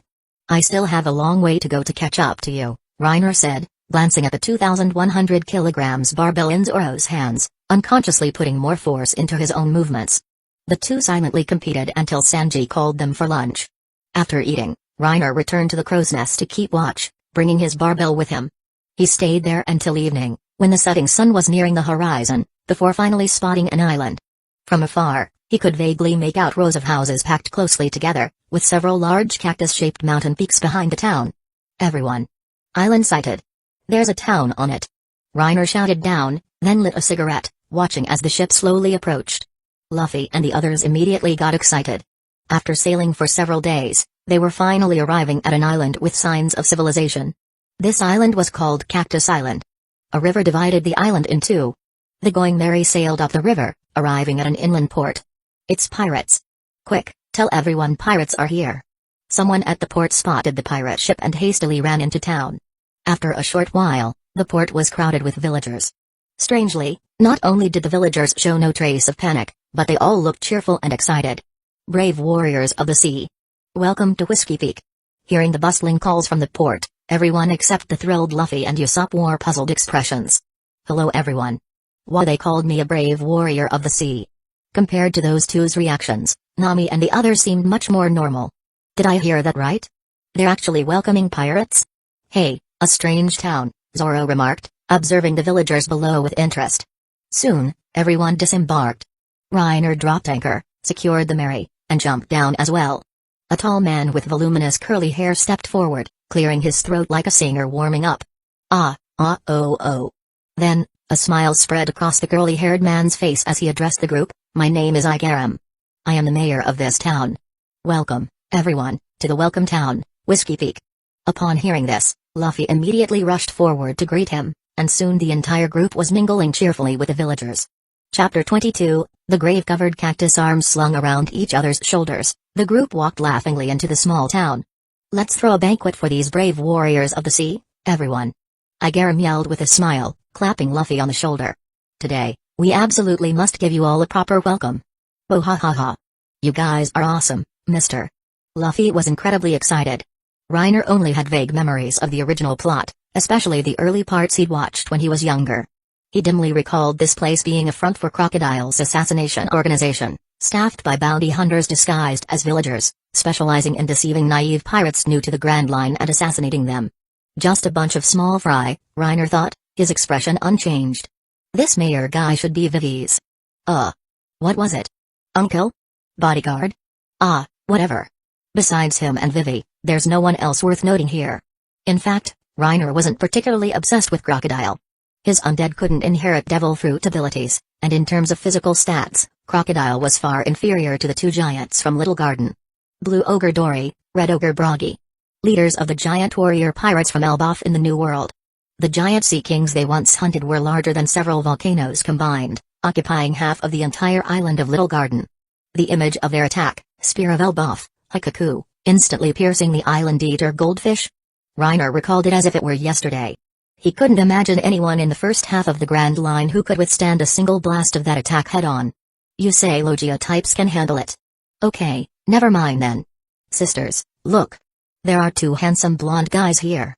A shout interrupted Reiner's thoughts. A group of curvy, voluptuous beauties rushed out from the crowd, dressed in revealingly cool attire. Each had a slender figure and approached Sanji and Reiner with beaming smiles. Sanji couldn't handle such a scene at all, instantly devolving into a lovesick daze as he rushed towards them. What's your name, little brother? Several girls sidled up to Reiner, their delicate hands immediately making contact, either wrapping around his waist or caressing his chest. Even through his clothes, Reiner could feel the warm, soft pressure against him. Testing cadres with this kind of stuff? Who could possibly withstand such a test? So straightforward. A smirk played on Reiner's lips as he chuckled inwardly. The Grand Line is good, the Grand Line is marvelous.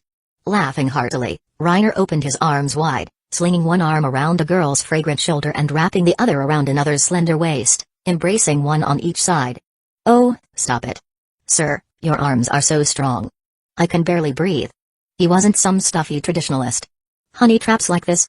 The more, the merrier. Bring them on. Tonight, I'm taking on 10.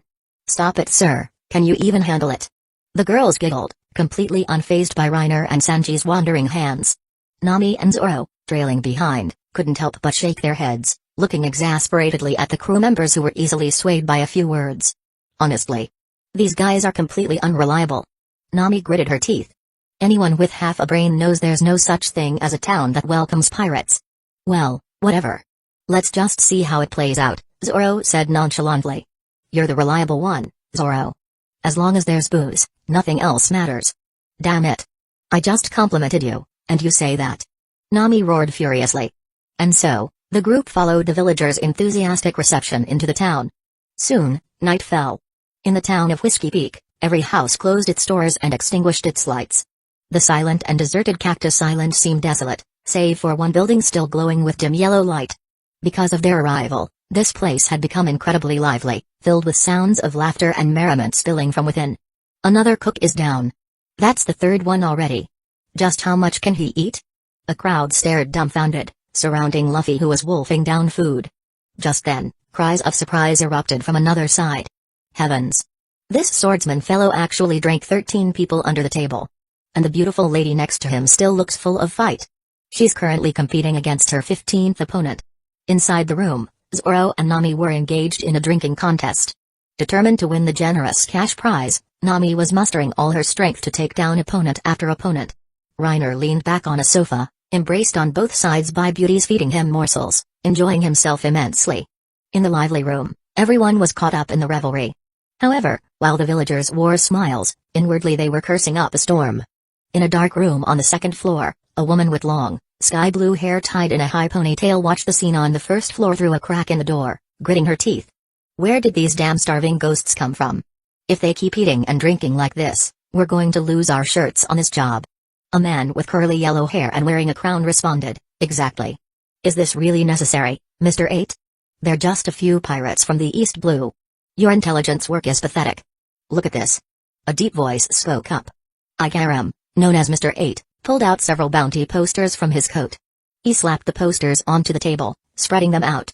Displayed prominently were the faces of Luffy, Zoro, and the knife-saw devils. 30 million? For that simple-minded-looking kid? And that green-haired swordsman is worth 16 million too. And what the hell are these two things? The yellow-haired, crowned man, Mr. 9, exclaimed. A 25 million combination? I don't think I saw those two around. Probably guarding the ship. The men we sent out reported seeing several figures left on their boat, Igaram said nonchalantly. Total bounty over 70 million. If we fight a pirate crew like this head-on, we probably don't stand a chance. Creak. Just then, the room door opened. Relax, they're all down. A tall, dark-skinned woman with sturdy limbs, Ms. Monday, walked in and addressed the others in the room. These people's appetites are truly outrageous. Our food supplies were already low, and they nearly ate everything. Good thing their bounties are high enough. Is everyone taken care of? Then notify everyone to start working. Let's go, Igaram said, adjusting his collar. He led the others out through the window. Cactus Island was famous for its several large green mountains. Covered everywhere with cross-shaped gravestones, from afar they resembled the spines on a cactus ball. Back in the hall where the feast had ended, Reiner, lying on the sofa, opened his eyes. He extracted himself from the pile of women sleeping haphazardly around him. It's already midnight, huh? They sure know how to party. Looking at the messy state of the hall, Reiner couldn't help but scratch his golden hair. Click. A lighter flicked, and Sanji's voice came from nearby. You can say that again. This schedule is terrible. Here. Thanks. Reiner casually caught the cigarette tossed to him, then turned to look at Zoro sitting at the bar counter. Where's Nami? Said she was going to look for their treasure. Left already, Zoro replied coolly. He had woken up earlier and was sitting at the bar, pouring himself a drink. Reiner chuckled softly. Then she's on a wasted drip. My undead already confirmed this place is completely broke. Zzz. A loud snore suddenly erupted. Sleeping this soundly in the enemy's den. That's fluffy for you, Usopp mumbled, climbing up from the floor and shaking his head. Bodies lay scattered around the room. In the dim yellow light, the few awake figures smoked or drank, completely unconcerned about their situation. Everyone's face was calm, unperturbed by the impending crisis. Chapter 23, 3, crossed out, 2 versus 100 under the moon. Reiner scanned the surroundings, then spoke coolly, knocking the ash from his cigarette. About 100 people outside, plus those Mr. Whatever officers. Sounds kind of familiar, Zoro murmured, rubbing his chin thoughtfully. Reiner looked slightly puzzled. Baroque works? Have you encountered them before? Ah, I remember now. They tried to recruit me before. You're quite famous in the East Blue then, Zoro, Reiner teased, before heading towards the door. Alright, let's go to work. Oh no. I've contracted the disease where I die if I step outside this door. The enemies are all yours. The brave warrior of the sea clutched his chest, then promptly lay down and played dead.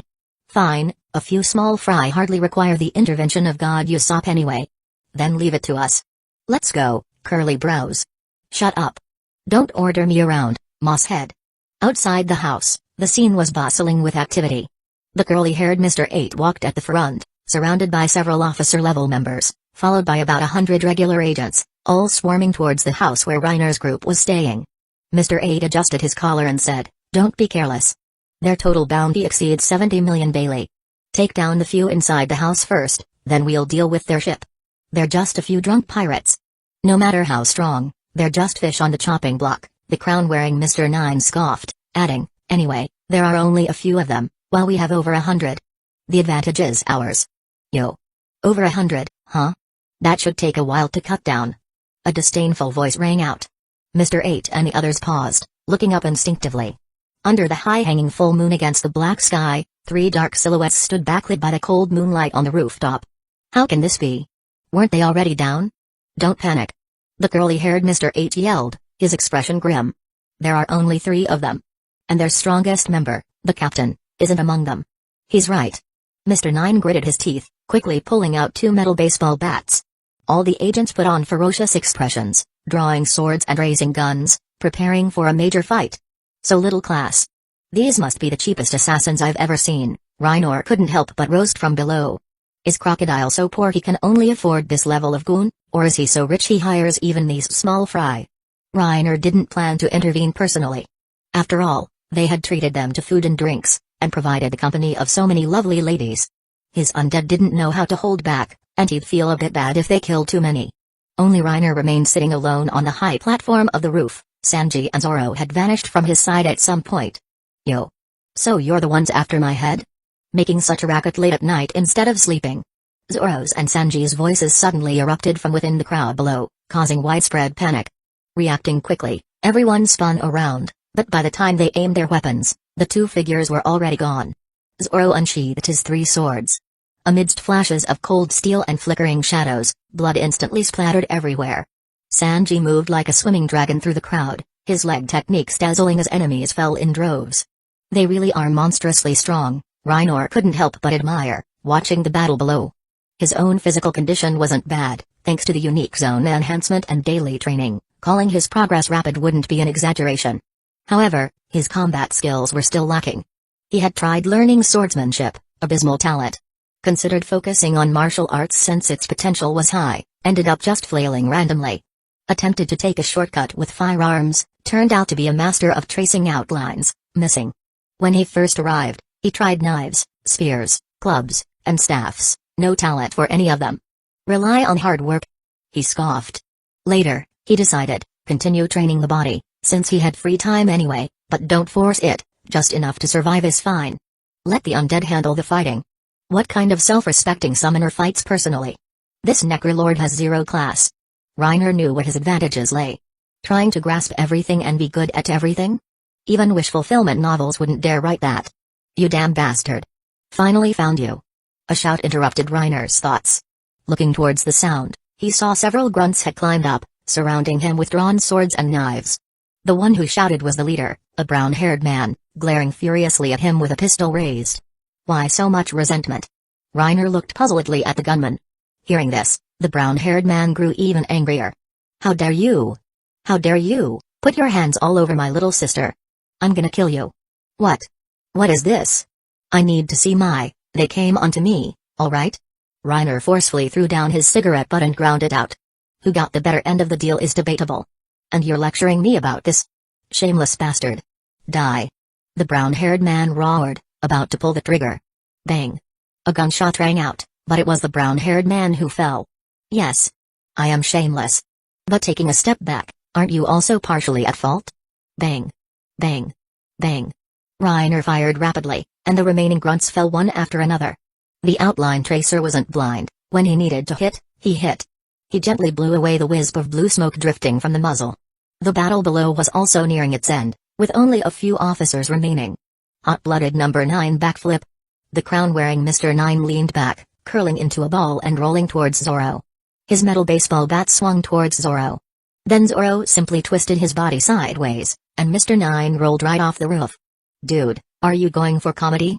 Reiner's face instantly darkened. Why does this one feel so embarrassing? Prepare to die, Mr. Bushido. A blue-haired beauty with a ponytail stood atop a duck, swaying her hips left and right while making flourishing hand gestures. Perfume dance kinpo, bewitchment. PFFT haha. Reiner recognized the woman below, it was Princess Vivi of Alabasta. Seeing Vivi acting like a delinquent, Reiner couldn't help but burst out laughing. Fuck, where's my camera? This dark history needs to be recorded immediately. Play it on loop later whenever I need a laugh. However, comedy aside, Vivi's technique actually worked. As the hypnotic pattern on her clothes swayed continuously, Zoro suddenly felt a wave of dizziness wash over him. Go, crew. Quack. The duck shrieked, its webbed feet pattering on the ground as it carried Vivi charging towards Zoro. At the critical moment, Zoro braced himself firmly, gritted his teeth, and swung his sword to block Vivi's peacock slashers, chain weapons, incidentally cutting her hair tie. Her sky blue hair cascaded down onto her shoulders, a few strands slightly obscuring her face. Vivi knelt on the ground, looking appealingly pitiful with her fair face and bitten lip. TSK TSK TSK. Reiner glanced over with interest. Have to say, Vivi really is a natural beauty. However, today he witnessed what a true Sigma male was. Zoro's expression remained unchanged as he charged forward, holding two swords in his hands and the Wado Akamanji in his mouth. Princess. Igaram panicked instantly, aiming his modified horn bazooka at Zoro. Reiner was also stunned. What? The Princess of Alabasta, the potential 10th crewmate, the key figure related to an ancient weapon, is going to get randomly cut down by Zoro today? Three-sword style, eagle claw. Reiner didn't stop Zoro's attack, because Zoro was using the backs of his blades. Although lacking Sanji's spirit of chivalry, Zoro also rarely, if ever, cut down women. Neck meat kick. Sanji kicked Igaram, knocking him over and preventing his sneak attack. Saved your life, mosshead. No need to thank me. What did you say, curly brows? I would have been fine without you.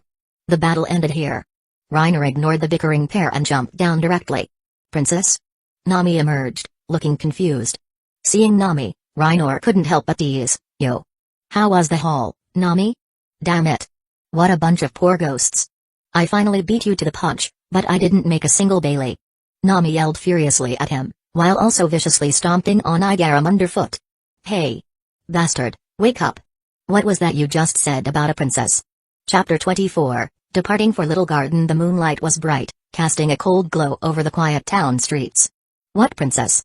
I never said anything like that." Igaram gritted his teeth, glaring unwillingly at Reiner and the others. "You two bastards." A loud shout erupted from the distance. The group looked over to see Luffy, practically bristling with anger. "Those people treated us to a meal. And you two beat them all up. Sanji and Zoro just joined the crew, fine. But Reiner, why didn't you stop them?" Reiner's face instantly darkened. "So slow on the uptake?" Igaram thought, face down on the ground, looking speechlessly at the captain with a 30 million Bailey bounty. Even an outsider couldn't stand watching anymore. "Damn it. Today, I'm going to teach you the rules of this ship." Luffy clenched his fists angrily, charging forward with his sandals slapping against the ground. "The rules of this ship, huh?" Reiner looked helplessly at the clueless Luffy. "Who exactly doesn't understand the rules here?" Duang.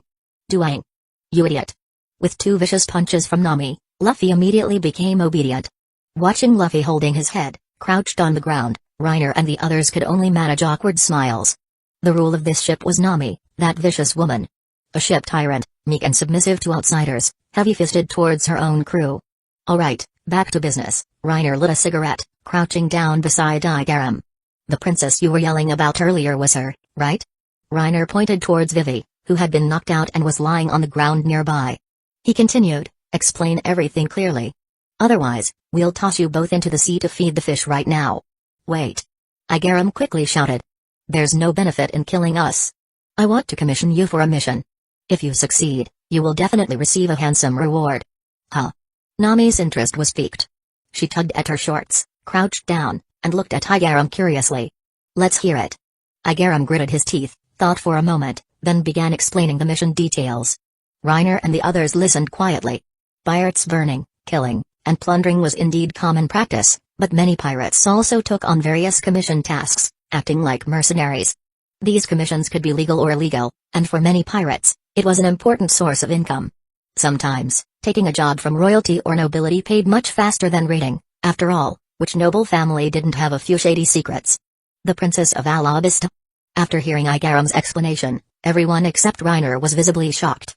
"Hey. That's a superpower nation. And, I remember hearing that country is in the middle of a civil war, right?" Nami chimed in, she habitually read the newspapers. "Why would the princess of a major country be in a place like this? You don't need to concern yourselves with that. Knowing too much will only harm you.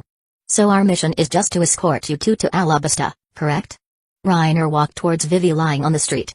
"How long will it take for the longbows to set for this island?" "1 day is enough," Igaram replied. "What do you say, Luffy?" "Let's take this mission," Nami said, rubbing her hands together. "The princess of a superpower nation. Let's set the commission fee at 1 billion Bailey." "Nani?" Igaram exclaimed. "Wait. I can't authorize such a large sum. You'll have to discuss the details with the royal family after you've escorted the princess back." Standing beside Vivi, Reiner knew about Alabasta's financial situation. Cobra had already sold off almost everything valuable to provide relief for his people. The king himself lived frugally. How could they possibly come up with 1 billion Bailey? "Alright then." Luffy inexplicably agreed, breaking into a grin. "We accept this mission." Reiner crouched down, grabbed a handful of Vivi's sky blue hair, lifted her head, and patted her cheek. "Hey, wakey wakey, little delinquent." Vivi slowly opened her eyes. Still unaware of what had happened, she glared angrily at Reiner. "Damn you. Alright, stop looking so righteously indignant." The crew briefly explained the situation to Vivi. Soon, the group dispersed. The Straw Hat crew returned to the Going Merry to continue sleeping, leaving only Vivi and Igaram behind. "Is this really alright, Igaram?" Vivi showed a trace of worry. Igaram's earlier expression was gone, replaced by the calm composure befitting a royal guard captain. "You saw their strength yourself, princess. More importantly." He glanced at the unconscious Baroque Works agents scattered around, paused, then continued. "Throughout the fight, they didn't kill a single person. Even though we were enemies, they still showed consideration for the meal we provided. I trust their character." "Is that so?" I understand, Igaram. I trust you. So, tomorrow we'll leave with them. Vivi pushed herself up slowly with her hands. Igaram, however, calmly disagreed. No, princess. You will go with them. I will depart via another route. Why? I saw the unluckies earlier. Igaram's voice turned grim. News of what happened here will soon reach the boss. I will leave overnight, one step ahead, to draw their fire away from you, princess. Wait. Say no more, princess. Igaram interrupted resolutely, then continued softly, the situation in our country allows no optimism. You should know what the top priority is. Vivi pressed her lips together firmly, a trace of unwillingness in her eyes. I understand. The next day at noon, the sun hung high in the cloudless sky. The Going Merry rested peacefully in the calm harbor. On board, several imposing undead eagles perched on the crow's nest railing. Reiner, as usual, was lifting weights with Zoro behind the living quarters. Ready to set sail, everyone. Luffy announced, perched on the Merry's figurehead, hugging the sheep's head. The undead raised the anchor, and the Going Merry slowly departed from the harbor. Everyone on board went about their usual activities. The only difference was the addition of one person and one emergency food supply, crew, to the crew. Is this really okay? Vivi rested her left hand on Run's fast crew, feeling somewhat strange. It seemed like absolutely no one cared that a princess had come aboard. Even though she was the crucial part of their mission, she felt like an invisible person here. Except for Sanji. Lunchtime, everyone. Sanji called out, emerging from the kitchen. He immediately began fawning over Vivi again. Coming. Luffy dashed quickly up to the second floor. Reiner also put down his training equipment and headed to the living area's dining room with Zoro. Soon, they were all gathered around the table. Compared to the others who were eating heartily, Vivi and crew at the corner of the table seemed considerably more reserved. Nami, is our next stop Little Garden? Reiner couldn't help but ask. He couldn't remember if there were any other stops before Little Garden. After entering the Grand Line, Reiner's eagerness to acquire the templates of the Blue Ogre and Red Ogre grew even more urgent. Yes, Little Garden is correct, Nami replied. She had checked the sea charts before they set out. Luffy's eyes lit up. Little Garden? Sounds like an awesome place, Shishishi. It must be very beautiful, Nami added, looking forward to it. Reiner knew Nami's anticipation wouldn't last long. Elbaf is a renowned nation in the New World. It doesn't make sense for the leaders of the giant warrior pirates to not have hockey, Reiner suspected internally.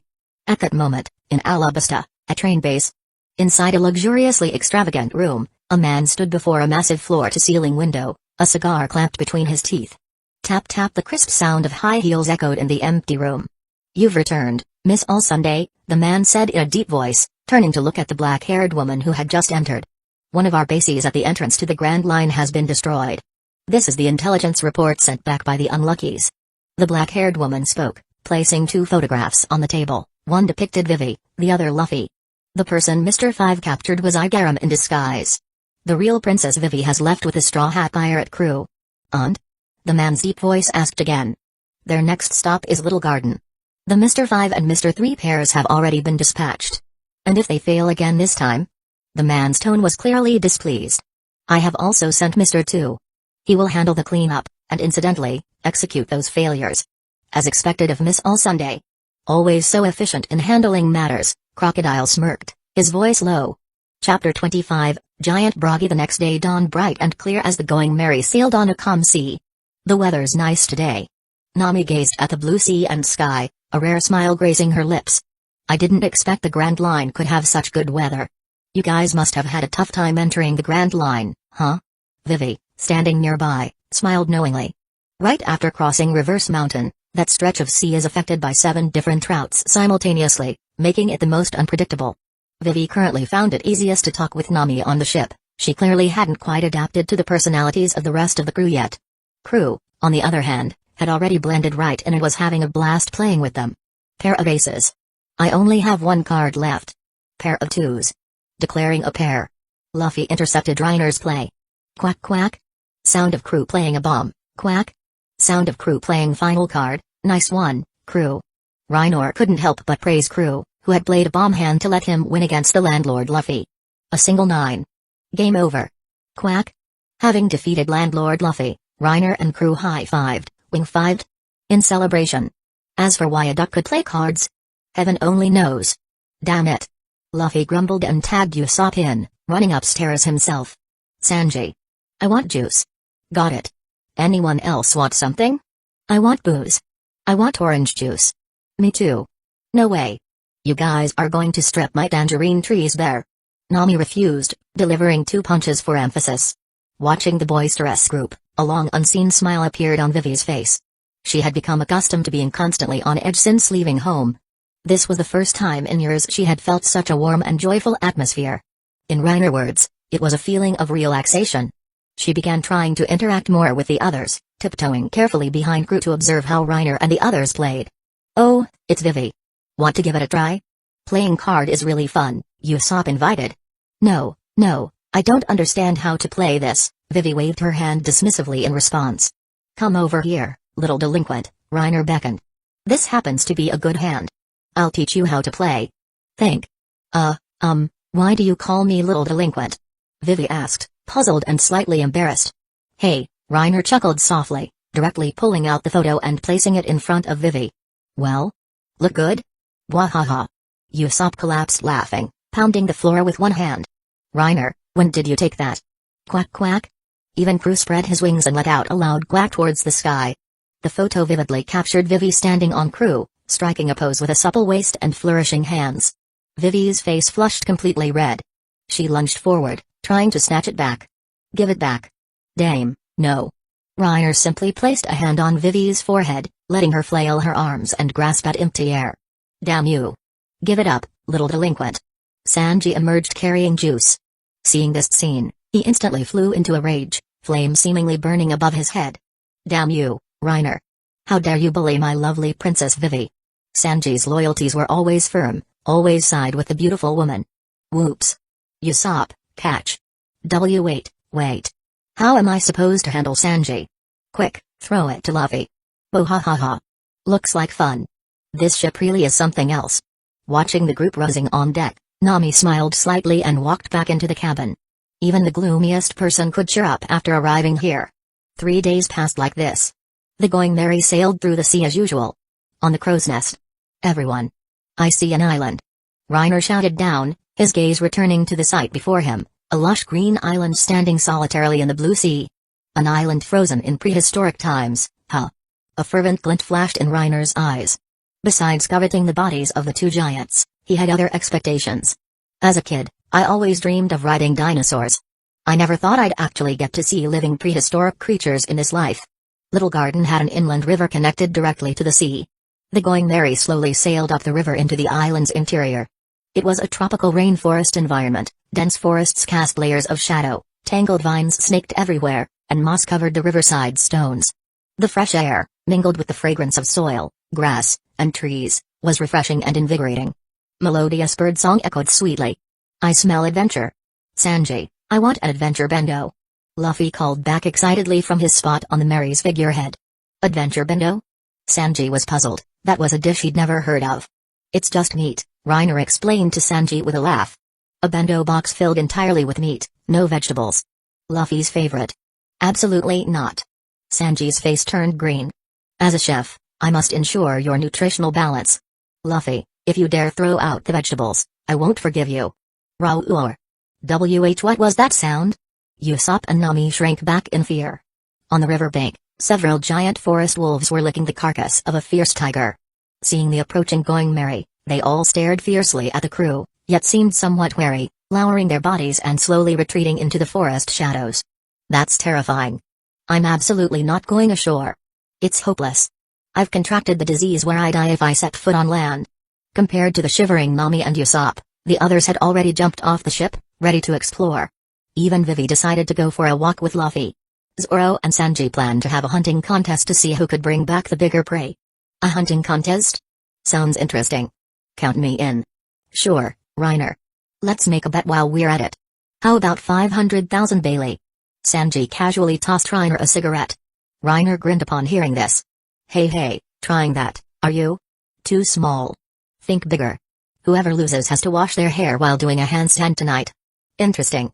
I accept, Zoro smirked, agreeing before heading off. Reiner dropped anchor, securing the Going Merry, then turned back to the 2 remaining on board with a smile. Are you sure you don't want to go for a walk? Staying cooped up on the ship for days must be boring. No way, no way. I'd rather die than go ashore. Isn't it possible that staying behind is actually the most dangerous option for you two? Reiner grinned strangely. Nami paused, then turned to look at Usopp. Their eyes met, and sudden realization dawned on both of them. The two weakest members staying here alone. Isn't that just waiting to die? Wait. Reiner, wait for us. Why don't leave us behind? Nami and Usopp yelled, rushing forward and desperately grabbing onto Reiner's arms, one on each side. Hey, the weakling trio's journey begins. Reiner chuckled softly, released several undead to guard the ship, and started their jungle adventure with the two clinging to him. However, they hadn't taken more than a few steps. Rustle, rustle, rustle. The crisp sound of rustling leaves came from deep within the primeval forest. A massive dark shadow suddenly materialized, effortlessly pushing aside several large trees in Reiner's path as if they were mere weeds. Reiner stared intently at the shadow, ready to summon his undead at a moment's notice.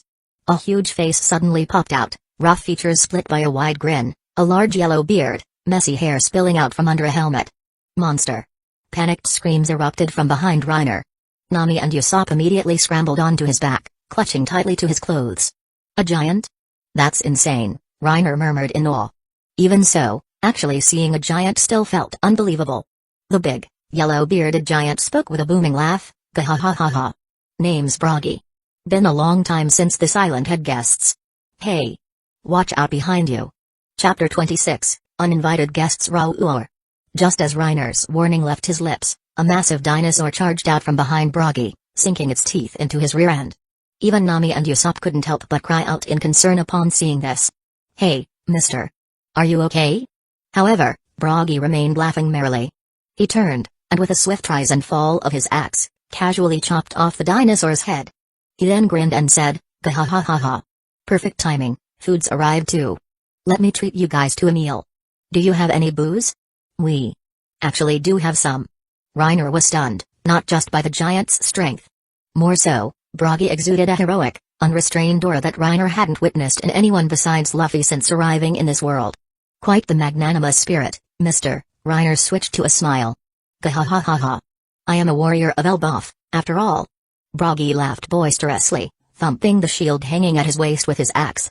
Reiner enjoyed interacting with people like this, it was easy and straightforward. He smiled brightly. "Let us treat you to drinks then, mister." "Huh?" Nami, although letting her guard down somewhat, wasn't quite ready to make friends immediately upon meeting someone. Usopp, conversely, seemed to have inexplicably found courage, asking timidly, "Mister, are you from the legendary giant race?" "Ah, that's right. You know about us? I've read about you in storybooks. I just never thought you really existed." Usopp's voice gradually became smoother, a hint of excitement on his face. "Legends say the giant race is bold and unrestrained. Those are the kind of warriors I admire most.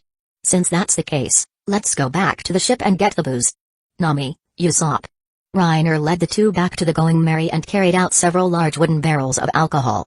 Reiner hadn't bought this much back in Logtown. Zoro, having luckily obtained 2 fine swords for free, had saved the money Reiner gave him and spent it all on booze instead.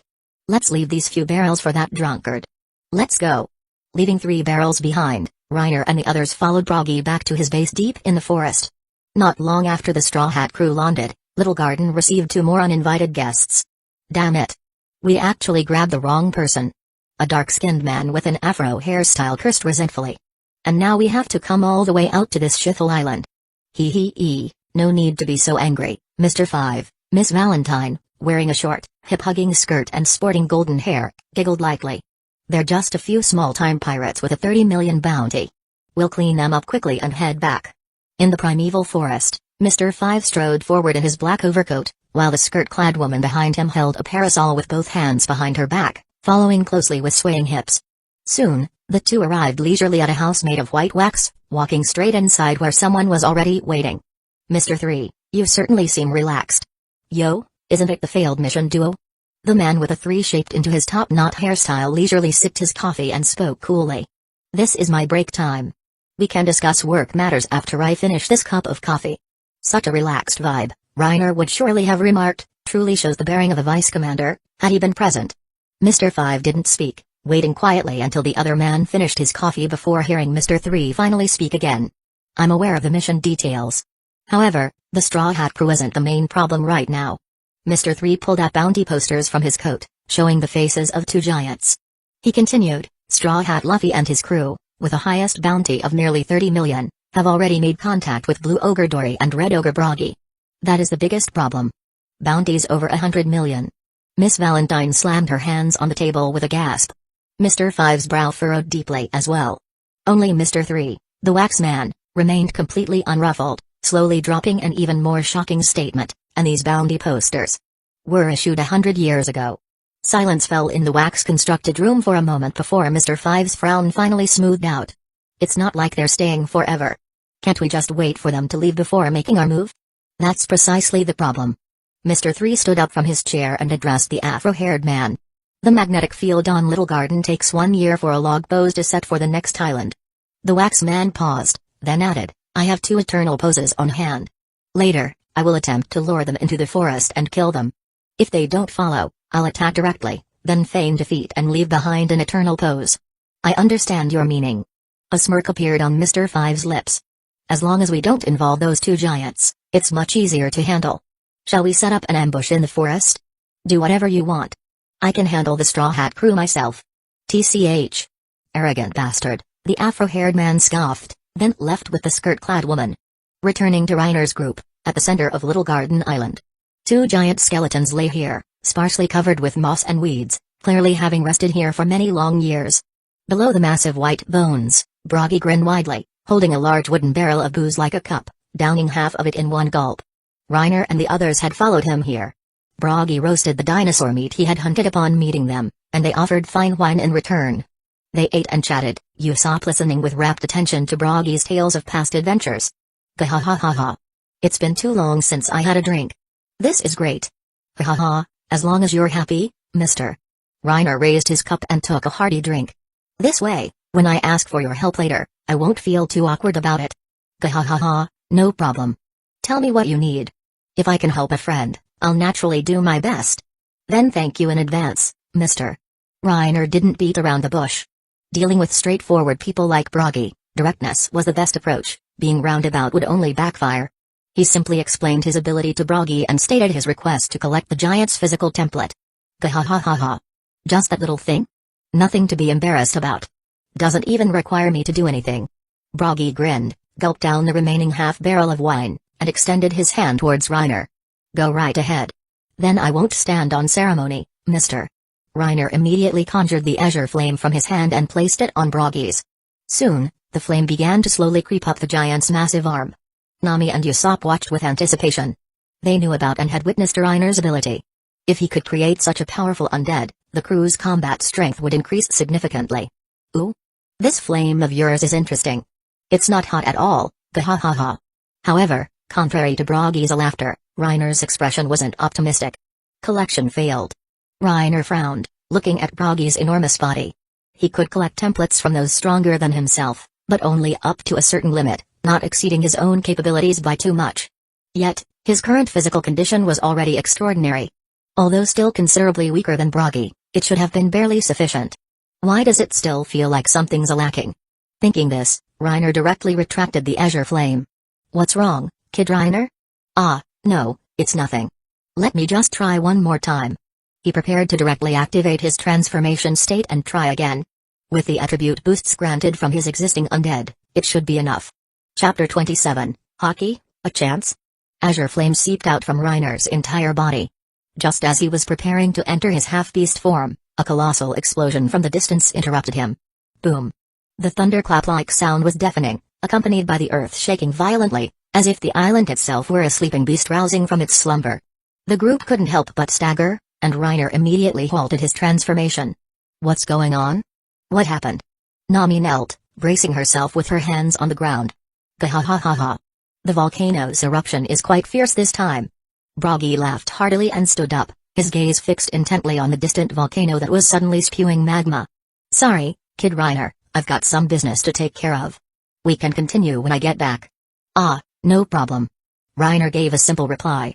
He roughly knew what was happening. It was actually convenient to collect both giants' templates at once. Where are you going? Can we come along? Ah, sure you can. Broggy crouched down, placing his massive open palm on the ground, signaling for them to climb on. I'm off to settle a duel with an old friend, one that's been unfinished for 100 years. 100 years. Usopp gasped as he climbed onto the giant's palm. Broggy simply laughed and briefly explained, "Gahaha. Nothing strange about it. We giants live several times longer than you humans." "That's not the point." Nami couldn't help but shout, asking, "Why? What kind of deep hatred could make you fight for 100 years? Why?" "I forgot." Gahaha. The group stood on Broggy's palm as he carried them towards the location of the other giant skeleton. Before leaving, Broggy also grabbed the remaining barrels of booze. From his explanation, they learned that another giant warrior lived on this island. For reasons lost to time, they began dueling here, using the eruption of the island's central volcano as the signal to begin battle. Then isn't there no reason to keep fighting anymore? Nami couldn't comprehend such behavior. "You just said he was your friend, didn't you?" Even for giants, 100 years was undoubtedly a very long time. As Broggy spoke, he had already brought them to the dueling ground. Not far away, another giant figure came into view. "We may have forgotten the reason for the duel, but neither of us has forgotten the creed of Elbaf. We will fight until victory is decided. Because..." As if by tacit understanding, the moment the two giants saw each other, they exchanged smiles and simultaneously drew their weapons, roaring towards the heavens. "The gods of Elbaf will always favor the righteous side. Wah Elbaf." Usopp cried out, tears streaming down his face. "Wahahaha Elbaf." A familiar voice echoed from the other giant's shoulder. Reiner looked over and saw, sure enough, Luffy and Vivi standing on the shoulder of Blue Ogre Dory. "Hey, Luffy." Luffy, excitedly perched on Dory's shoulder, heard the call and looked towards the sound, spotting the familiar figure with golden hair and a blue shirt. "Vivi, look. It's Reiner and the others." Luffy directly jumped down from Dory's shoulder with Vivi. "Hey. Reiner. Nami. Usopp." Seeing the eager Luffy, Reiner also led Nami and Usopp down to regroup with them. "Reiner, what are you doing here?" Vivi asked, surprised. "Weren't you still having that hunting competition with Zoro and Sanji?" That stuff doesn't matter. Anyway, with me around, the ship never lacks food," Reiner replied nonchalantly. His fishmen undead were extremely fast swimmers. During sea voyages, he often sent them hunting in the ocean, ensuring a constant supply of fresh ingredients on the ship. It's just that eating seafood all the time gets boring. Occasionally hunting some mountain game provided a nice change of pace. "But didn't you guys make a bet?" Nami remembered. Reiner hadn't quite caught on yet. "Just a mere 500,000 Bailey. Consider it pocket money for them." "Oh, is that so? Are you sure your bet was 500,000 Bailey?" Hearing this, Reiner couldn't help but glance at Usopp, who was looking at him strangely. Holy crap. Reiner's face darkened. He had forgotten his own off-the-cuff wager. Damn it. Ha ha ha. Looks like someone will be demonstrating how to wash their hair while doing a handstand tonight. Don't speak too soon. Face still dark, Reiner waved his hand, releasing several dozen fishmen undead directly into the forest to search for prey, then turned his attention back elsewhere. He wasn't leaving, the giant duel had already begun, and there were more important things to do afterward. Bang. Gahahaha. Didn't you eat breakfast, Dory? Bang. Gahahaha. Are you getting old, Broggy? The two giants, one wielding a shield and sword, the other a shield and axe, fought like fierce beasts. Words like savage, brutal, and violent perfectly described their simple, direct combat style. Every blow contained their full strength, every swing of their weapons generated intense wind pressure. Accompanied by forceful, clanging impacts, shockwaves rippled outwards from the center of the battlefield, flattening the surrounding trees like weeds. Such terrifying power. Reiner watched, secretly astounded. It wasn't just him, everyone observing was deeply shaken by the raw battle unfolding. The simplest sword swings and axe chops, wielded by them, displayed the most primal, heart-stirring aggression. Every seemingly ordinary attack carried years of accumulated skill, making the onlookers' blood boil with excitement. Onlookers did not include the two women. Honestly. They don't even remember why they're fighting, yet they still go at it like this. Exactly. I totally don't get it. Hearing this, Luffy and Usopp furiously transformed into keyboard warriors. What nonsense. What kind of talk is that? After quite a while. Gahahaha. Out of steam. Looks like another draw this time. The two giants, completely exhausted, sprawled out flat on their backs, staring up at the sky. Hey Dory. Look what I got.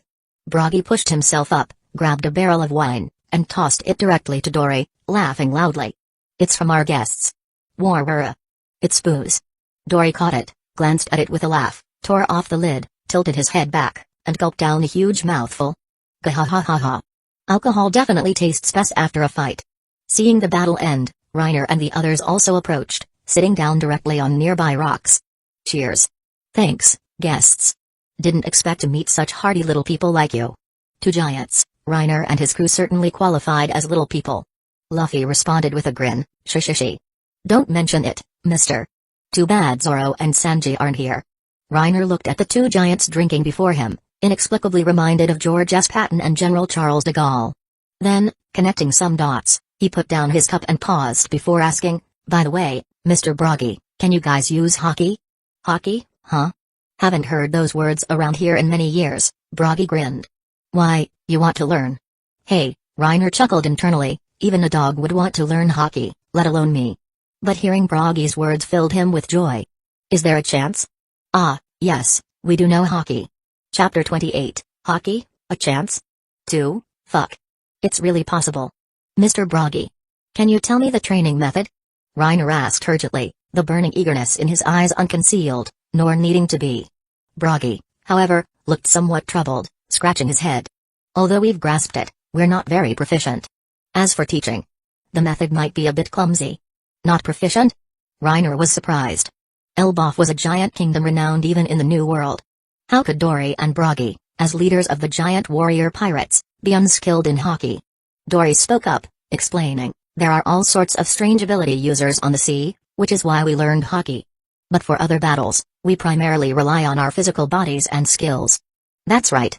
We warriors of Elbaf believe only in fist-to-flesh combat. Gahahaha.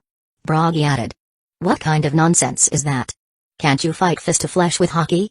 Reiner internally fumed. But then he looked up at the two rugged giants again. Alright, that's very giant-like. What? What are you guys talking about? Luffy tilted his head, looking utterly confused. The others, including Nami and Usopp, also looked baffled. Reiner gave them a simple explanation. But what is this clumsy method you mentioned? Reiner turned back to the giants, pressing further. Dory and Broggy glanced at each other, then suddenly threw their heads back and laughed. Gahahaha.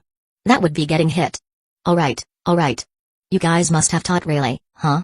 Black lines formed over Reiner's head in exasperation. Of course, not just foolishly taking hits. Hockey is like. Broggy then began explaining to them. Knowing Luffy and the others had no concept of hockey, he elaborated further. Invisible armor? Luffy touched his chin, thought for a moment, then tilted his head. So hockey is just armor that isn't cool at all? Doing. Idiot.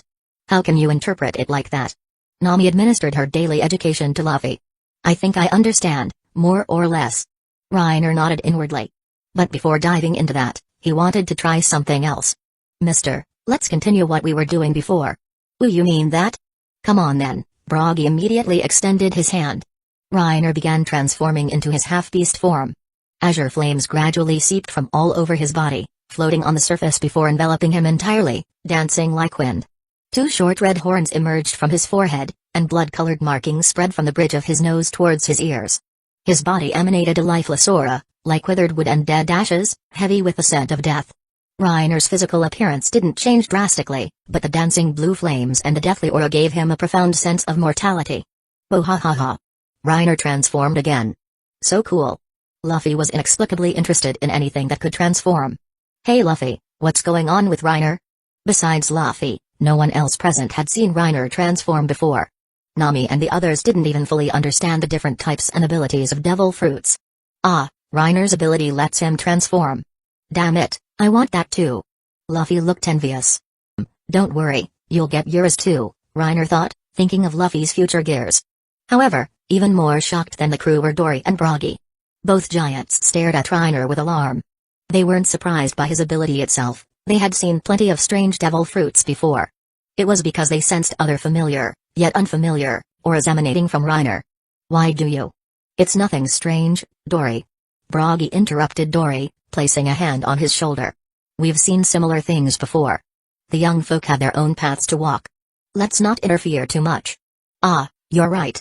Gahahaha. What the hell? Reiner looked perplexed at the two giants acting strangely. Did my Necrolord Overlord or leak out? Ah, whatever. He once again placed his hand, covered in azure flames, on Broggy. This time, the process went smoothly without obstruction. Reiner guessed the initial failure was likely due to Broggy's own passive hockey presence. Even if not actively used, does hockey still interfere slightly with abilities? Reiner speculated. It took a full 20 minutes or so before Reiner finally retracted the Azure Flame. That was exhausting. What is this thing? Your ability? Dory asked, looking at the dancing blue flame in Reiner's hand. Reiner had no reservations and simply explained his ability to create undead, hoping Dory would help him out. Dory, being straightforward, readily agreed it was a small matter. Reiner didn't stand on ceremony and immediately covered Dory with the Azure Flame. This time, it took slightly less time, not because Dory was weaker than Broggy, but because Reiner's fruit had undergone further development, increasing the physical stat boost it provided. Yes, this brings us to Reiner's devil fruit development method. He didn't know about Parimsha or Logia types, but his own mythical beast type developed through continuously using its abilities and aligning himself with the corresponding form's nature. Reiner's devil fruit development wasn't complicated: continuously collect stronger templates and create stronger undead. Simple and crude, but effective. Plenty of people in the world had defied fate with a single devil fruit, especially some with bizarre Parimsha types. One more wouldn't make a difference. His advantage, however, was that mythical zones are still zones. The deeper the fruit's development, the greater the physical enhancement it provided. Unfortunately, apart from the huge initial boost upon eating the fruit, subsequent enhancements were smaller. That's why he maintained his habit of physical training. Only effort will not betray you, run. Marine hero Kobe. But that wasn't what he wanted to test right now. Reiner already had ideas for these two Azure Flames. Reverting to his human form, he focused his thoughts, and a void crack opened. Two undead figures, normal human size and dressed like Spartan warriors, stepped out. But they hadn't taken 2 steps before, crack. Snap. Figured they'd still burst? Reiner rubbed his chin, as if expecting this outcome. He had wanted to compress the undead size to gain greater agility. However, his current power level was still insufficient to compress these two giants down to human size. Their terrifying physical stats simply caused the undead forms to burst apart. This also indirectly proves how absurdly strong these two templates are. Reiner wasn't bothered. He summoned 2 more undead. This time, the emerging figures looked significantly different. They were slender, nearly 5 meters tall, each holding a round shield and a spear, with a greatsword strapped to their waist. At a glance, they looked like Spartan warriors. Except. A scream came from behind. Vivi covered her mouth, staring terrified at the 2 undead, clearly frightened. She had only seen Reiner's fishman undead before, which looked relatively friendly. Even Nami couldn't quite adapt, grimacing and cursing irritably. Damn it. Why do you always create such creepy things?